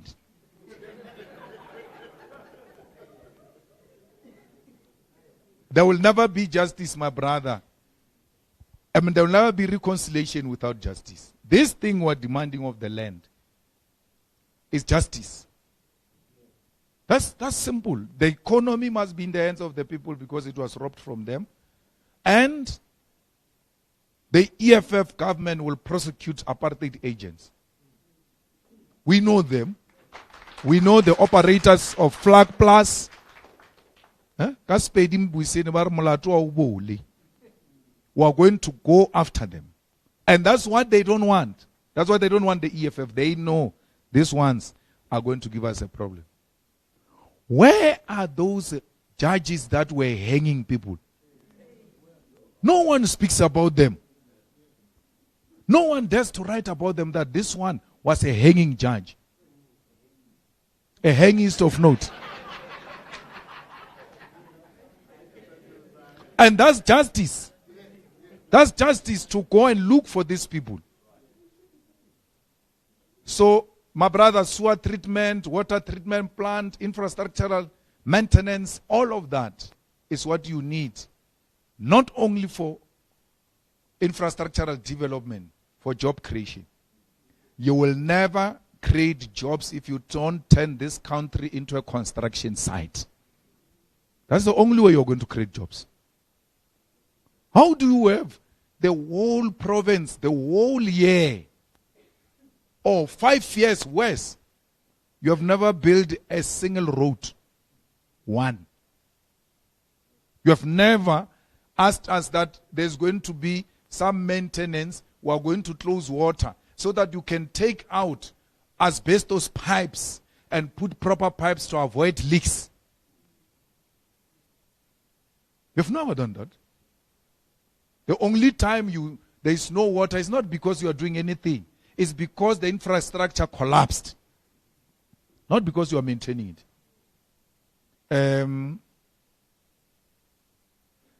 BRICS, they don't want us there, by the way. The EFF, when there is any BRICS activity.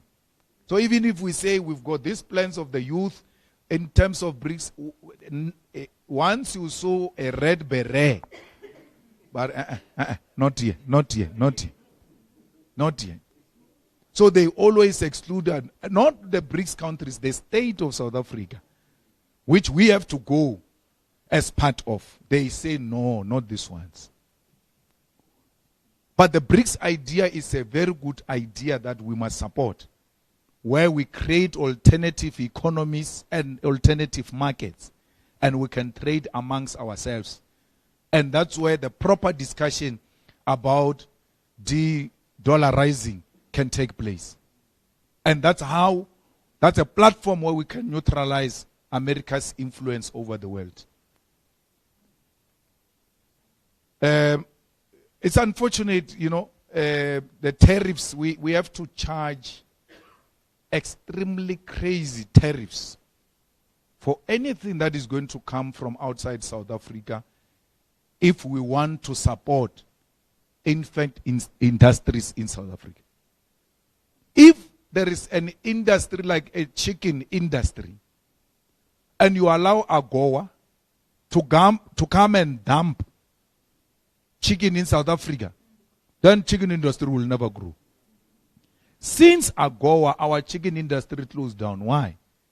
In America, they only eat white meat of the chicken, like chicken breast and this thing that you over celebrate here, say chicken wings. They don't eat those things then. They don't want. Things like chicken wings, including the skin. Now the skin of the chicken gets sold. They don't eat the skin. They don't eat the chicken feet. They don't eat the inside. They don't eat the head.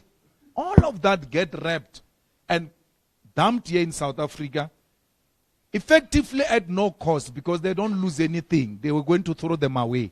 So you can buy them for any amount. When you go around saying you are buying pieces of chicken, those are the things from there which they've rejected. They come get sold here. They sell chicken feet. Like, they sell them because they get them close to nothing, and they sell them to us at a lower cost. When you produce chicken here in South Africa, you can't meet that. So we need to relook into that AGOA and say, what are the sectors of the AGOA which are threatening small industries in South Africa which have got potential to create jobs?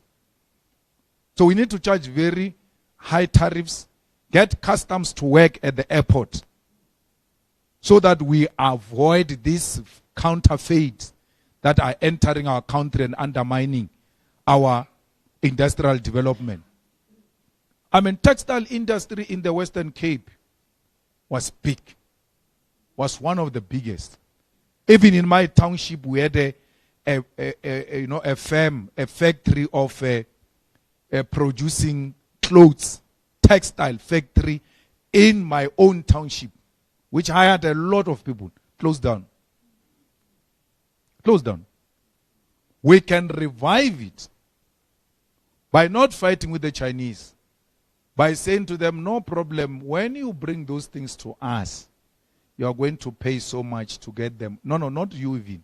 The one who's bringing it into our country, the one who's inside our country bringing things from outside, we charge you a crazy tariffs interest. So much that when you put a price on that item you brought from outside, it's too expensive. And ours is able to rise. That is the only way. We don't fight with China. We're like, no, we're trading together. It's no problem. Where now you go and buy from China when? With these things of online. When you enter there is no hair which is going to enter there. If we have a hair here, we can do those things of hair here. You bring hair. You are going to pay more so that those ones who produce local, they are reasonable and cheap and people buy from them. That's how you support your own industries. So that's how we aim to revive our industries and our textile industry in particular. We have no issue with the Chinese. We have a problem with the people who are in South Africa who buy from China to undermine our own economy. People must be forced to buy South Africa.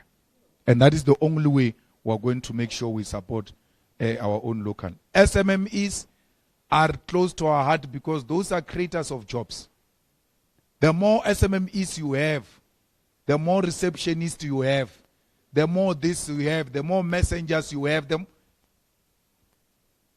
there has to be tax incentives for SMMEs because they cannot be charged the same percentage as the mining company, and they are called corporate tax.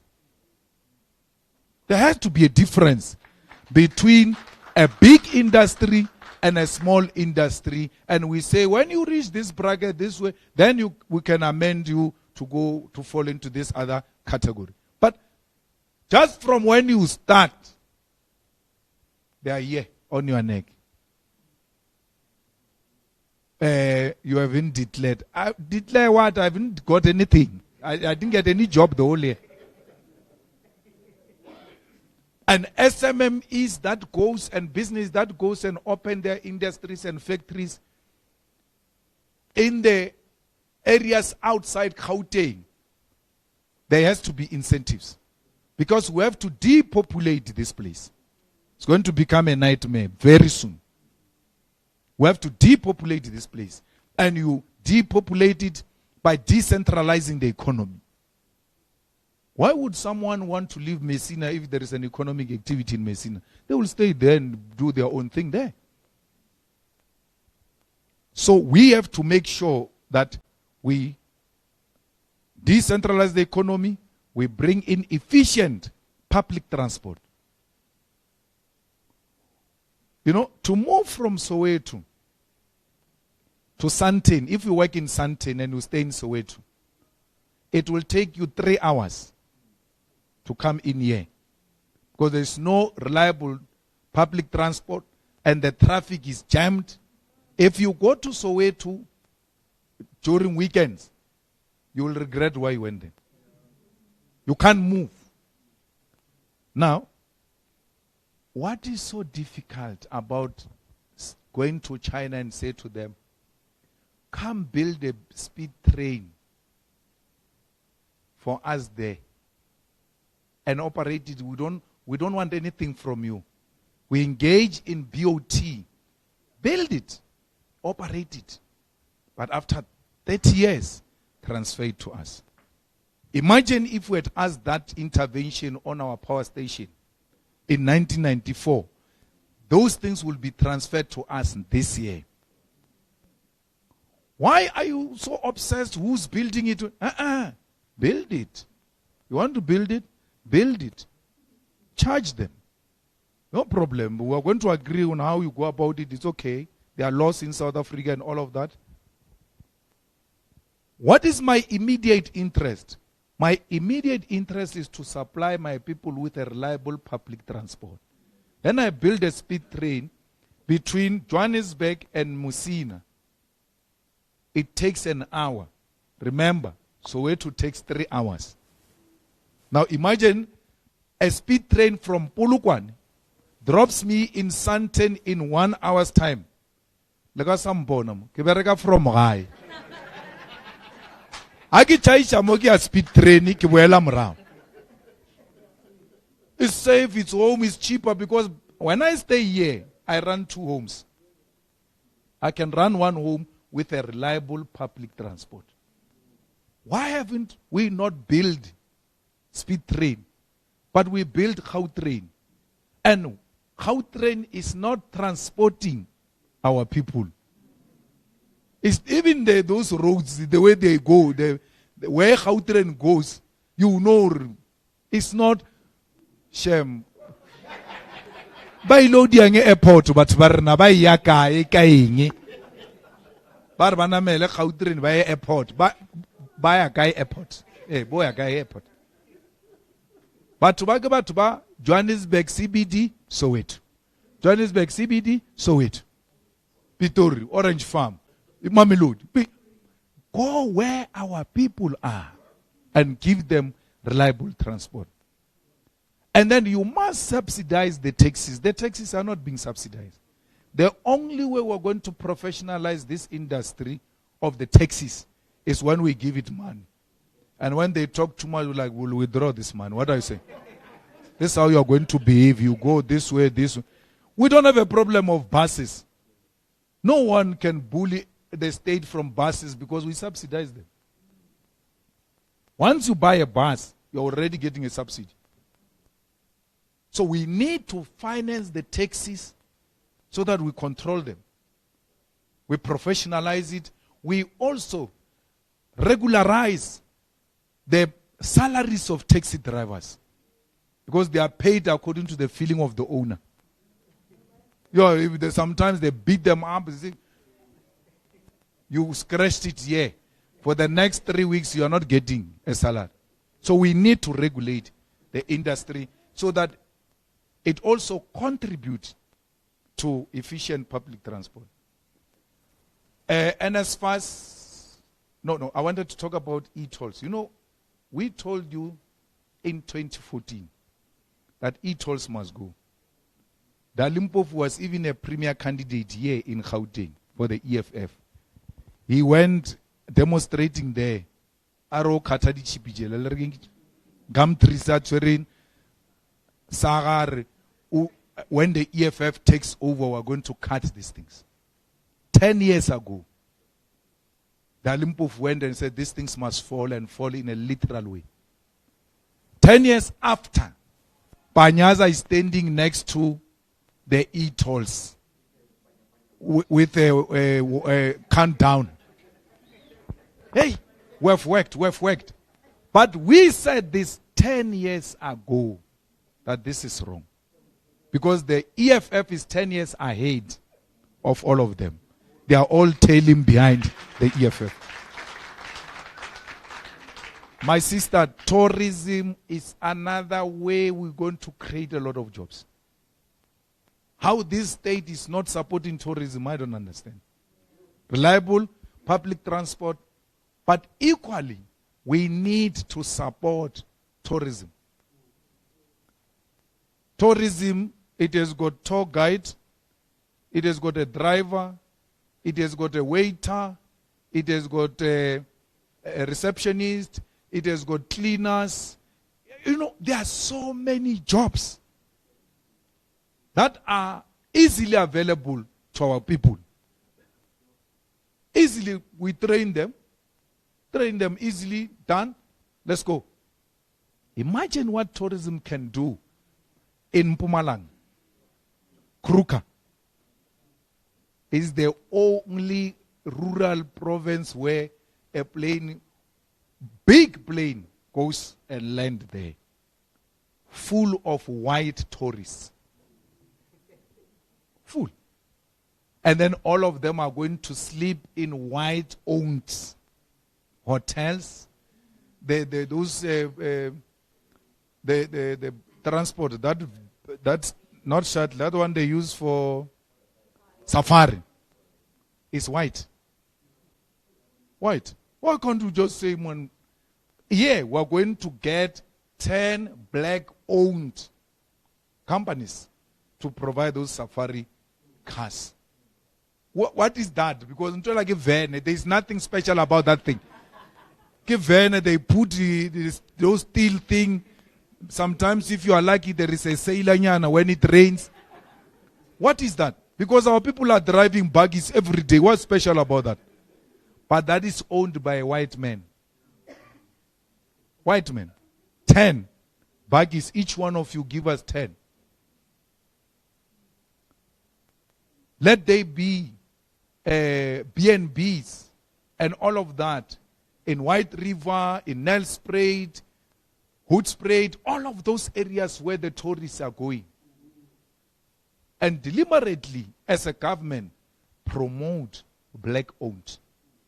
Because those people, when they come, they ask our own tourism, what are the areas to visit?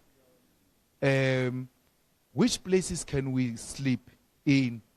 They are guided by our tourism. Every province has got a tourism department. But it gives them direction into white establishments. Because no one is there to subsidize you establishing a proper B&B and babysit that dream and make sure this becomes a success. It will succeed in many other places. No, that has to go. The Kruger statue has to go. Like any other apartheid symbol. I mean, we are the only ones that have got a statue in each and every town of an apartheid general. Every town. The people that oppressed us are displayed in public to be celebrated for oppressing us. And we put them there. There is Kruger statue. Is it Kruger in Pretoria? Kruger. We had nice plans to collapse that thing. At night, the ANC had and went to erect a fence there to protect a statue of Kruger. That one of Kruger National Park is a bit difficult because I agree you have to go at night. And that Kruger, there might be those things. You may not even be shot by anyone. The things are waiting for you there. So you can't take that risk. That one we have to remove it officially like we did with Cecil John Rhodes at University of Cape Town. And as far as my brother, it's a mess. We don't even want to go there. EFF manifesto is very clear. Let the money go directly to the institutions of higher learning. This university, I know how many children it can take. It's my university. It's a state-owned institution. I know. Now, if each student must be financed by 100 rand and there are 10, I'll give you 1,000. Because I know in that university I've got 10. Each allocation is here. Listen to that beautiful argument. Why affording parents are not paying NSFAS for NSFAS to pay university for their children? Affording parents pay directly to the university. Government is paying for me. Why? Government is my parent. Why is government not doing like this private parent who pays directly to the university and pay for Julius Malema? Why? They can't do it because there must be a middleman. And that middleman is related to the Communist Party of Blade Nzimande and finances the Communist Party. And you picked it up correctly. Then there was a mess around this person. No, go. They remove him and then bring him through a back door in a different name to continue the financing of the Communist Party.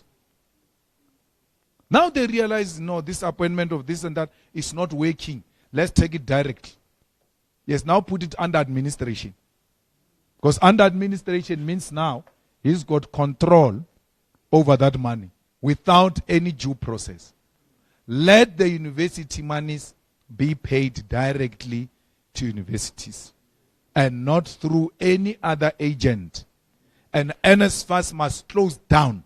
There's got no role to play, nothing. Treasury must allocate the same way as allocating other departments. These institutions are the departments of the state. Let the state finance them directly. When they take money from Treasury to the Department of Health, they don't give some agent to come and give the Department of Health. Why is it different when it comes to institutions of higher learning? Because these institutions of higher learning are state-owned. Let the state be responsible for that. So our biggest problem with tenders is exactly that. That you've got these middlemen all over, even where it is not necessary. I mean, you get a tender advertised to buy toilet paper. Toilet paper. There's a big tender. A 20 rand toilet paper gets sold for 150 rand. If you are lucky. Because it can be 1,000 rand. Yeah, it can be 1,000 rand. If you are lucky, they will give it to you by 150. Otherwise, it can be 1,000 rand. I mean, look at those shacks that Stan Matabata built in Zanin during COVID. Each one of them was costing us what? 500,000 mukuku. And then he went to open the shacks. Those shacks he did during COVID when they were saying they are placing homeless people. Build the shacks. Paid thousands of money and put a ribbon to go and cut them. Because a tender was given to one of them. That's a problem with the tender system. Thank you very much. I'm not going to sit down. Please allow me from here to just leave. Because I'm speaking again at the Santon Convention Center. Thank you very much. Thank you.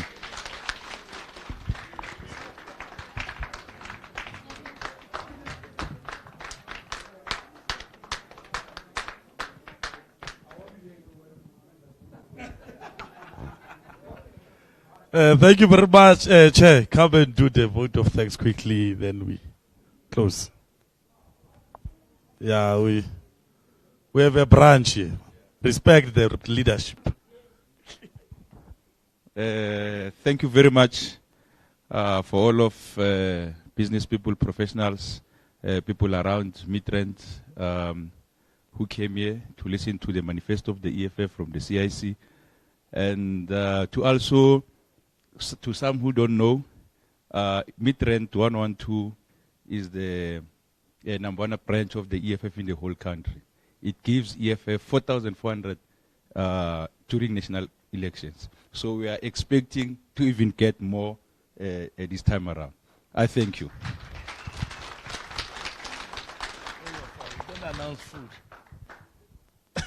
Thank you very much for being with us. The chair have already thanked you. We have snacks and all those things outside. Without any further ado, thank you for coming. Our meeting is officially closed.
Well, these are the people who deal. Well, we're in Soweto.